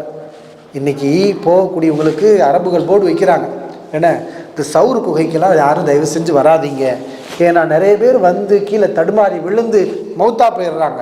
உண்மை அதுதான். அந்த பாதையெல்லாம் கரடு முரடாக இருக்கும், பெரிய ஒரு மலை, தடுமாறி விழுந்தால் மரணம்தான். இவ்வளவு கஷ்டப்பட்டு எதுக்கு இந்த குகைக்கு வரணும்? நபி அவர்கள் வந்தாங்கன்னா உயிரை காப்பாற்றுறதுக்காக, ஒளிகிறதுக்காண்டி வந்தாங்க. நீங்கள் இங்கே வர்ற நேரத்தில் பேசாமல் ஹரம் ஷரீஃபில் தொழுவீங்கன்னா உங்களுக்கு அதிகமான நன்மை கிடைக்கும்னு சொல்கிறாங்க. அது உண்மைதான், அது சரிதான். அது அவங்க உயிரை காப்பாற்றுறதுக்காண்டி அங்கே போனாங்க. இப்போ அப்படிப்பட்ட அந்த குகைக்கு இந்த இருவருக்காக உணவை கொண்டு போய் கொடுத்த ஒரு மிகப்பெரிய தியாகி செம்மல் தான் யார்? அஸ்மா ரலியல்லாஹு அன்ஹா அவர்கள். இப்போ அவங்க வீட்டுக்கு அபு ஜஹல் வர்றான். ஏன்னா நபி அவர்கள் தப்பிச்சிட்டாங்கன்னு அவனுக்கு தெரிஞ்சிருச்சு. அபூஜஹல் அஸ்மார் ரலியல்லாஹு அவங்க வீட்டுக்கு வர்றான். அவங்க வீட்டில் அஸ்மார் ரலியல்லாஹு தான் இருக்கிறாங்க. எங்கே வாப்பா எங்கே, அபூபக்கர் எங்கே? அஸ்மார் ரலியல்லாஹுக்கு நல்லா தெரியும், அது அவனுக்கும் தெரியுது.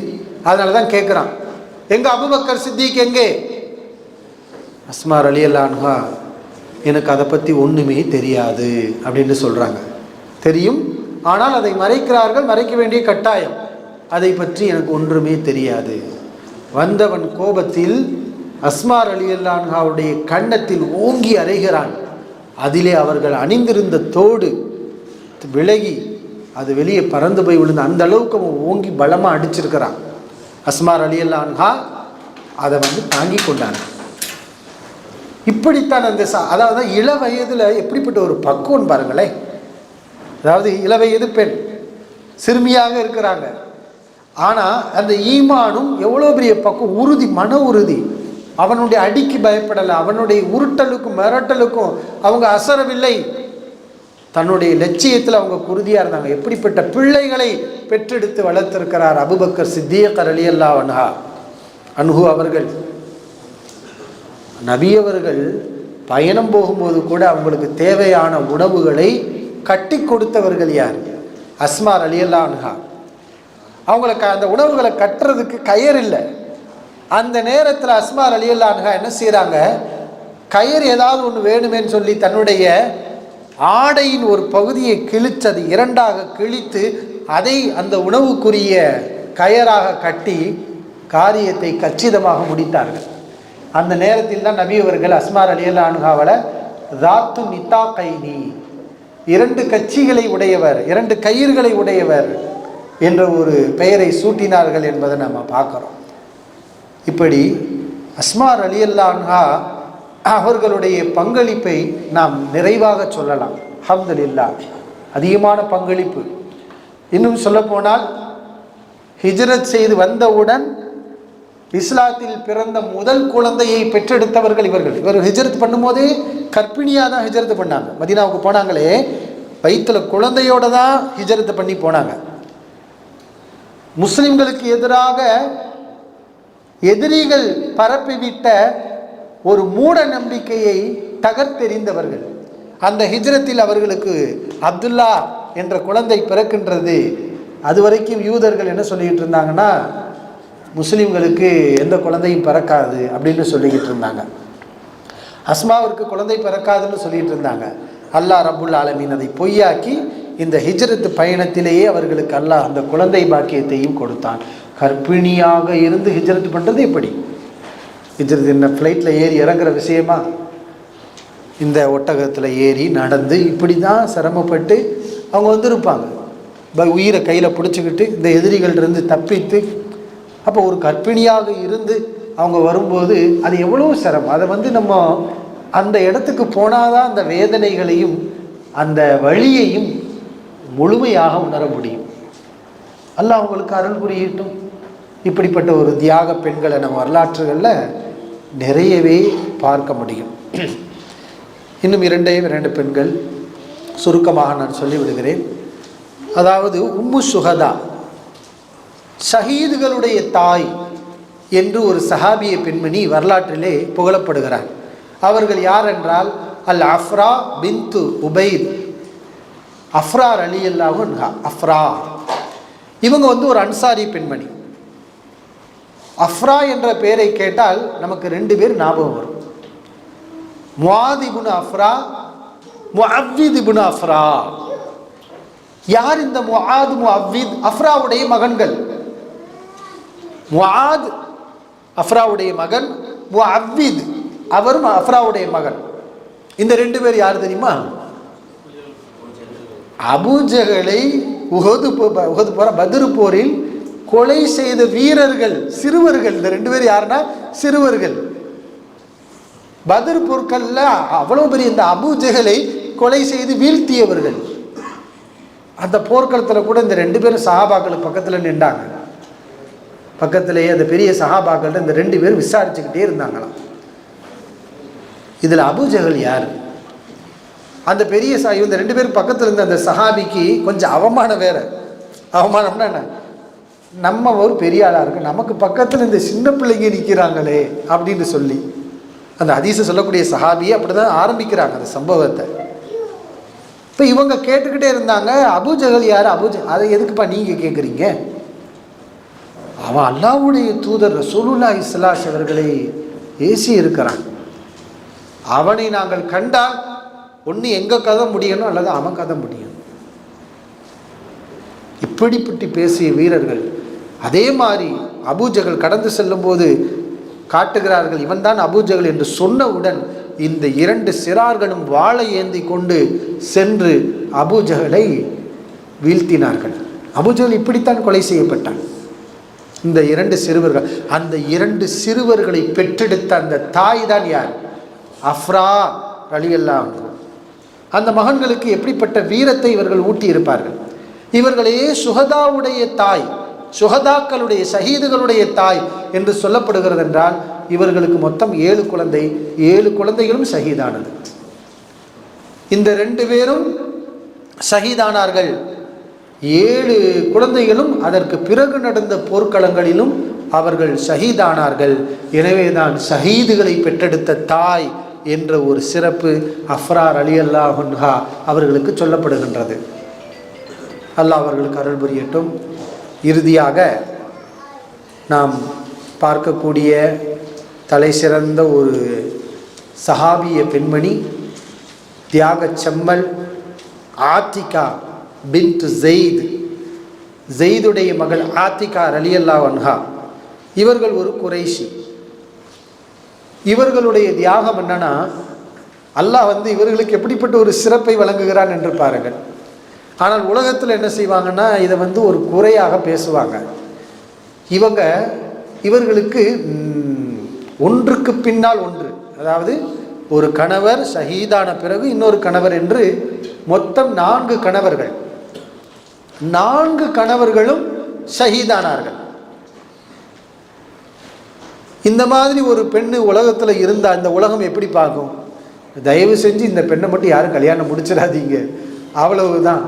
இந்த பெண்ணை யார் முடித்தாலும் அவர் இறந்து போய்விடுவார் என்ற ஒரு பேச்சு வர துவங்கும். ஆனால் அது அவர்களுக்கு சிறப்பு தான். இவர்களுடைய கணவர்கள் எல்லாம் ஷஹீதாகிறாங்க. முதல்ல இவருடைய கணவர் யார் என்றால் அப்துல்லா இப்னு அபீ பக்கர்.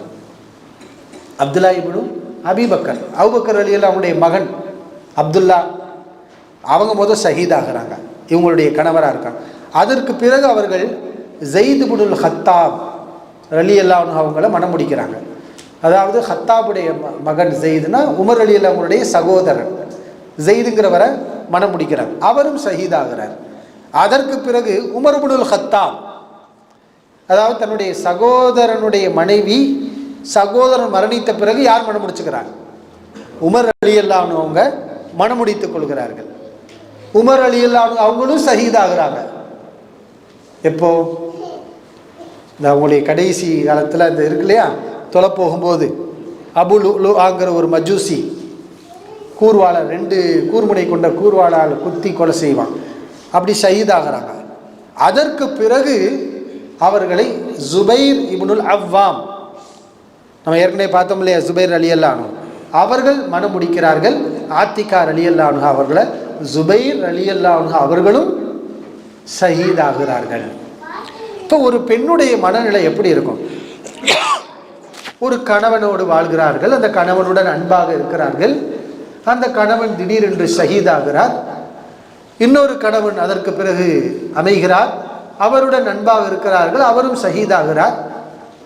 இப்போ இது ஒரு கதை அல்ல, கற்பனை அல்ல. இதை வேதனையாகவோ ரோதனையாகவோ அவங்க எடுத்துக்கொள்ளலை. இது பெரும் பெரும் பாக்கியம். என் கணவர் ஷஹீத், என் பிள்ளை ஷஹீத், என் மகன் ஷஹீத். இதுதான் அந்த சஹாபிய பெண்களுடைய பெருமிதமாக மகிழ்ச்சியாக இருந்தது. ஒரே ஒரு சம்பவம். உம்மு ஹாரிசா ரலியல்லாஹு அன்ஹா ரசூலுல்லாஹி ஸல்லல்லாஹு அலைஹி வஸல்லம் வர்றாங்க.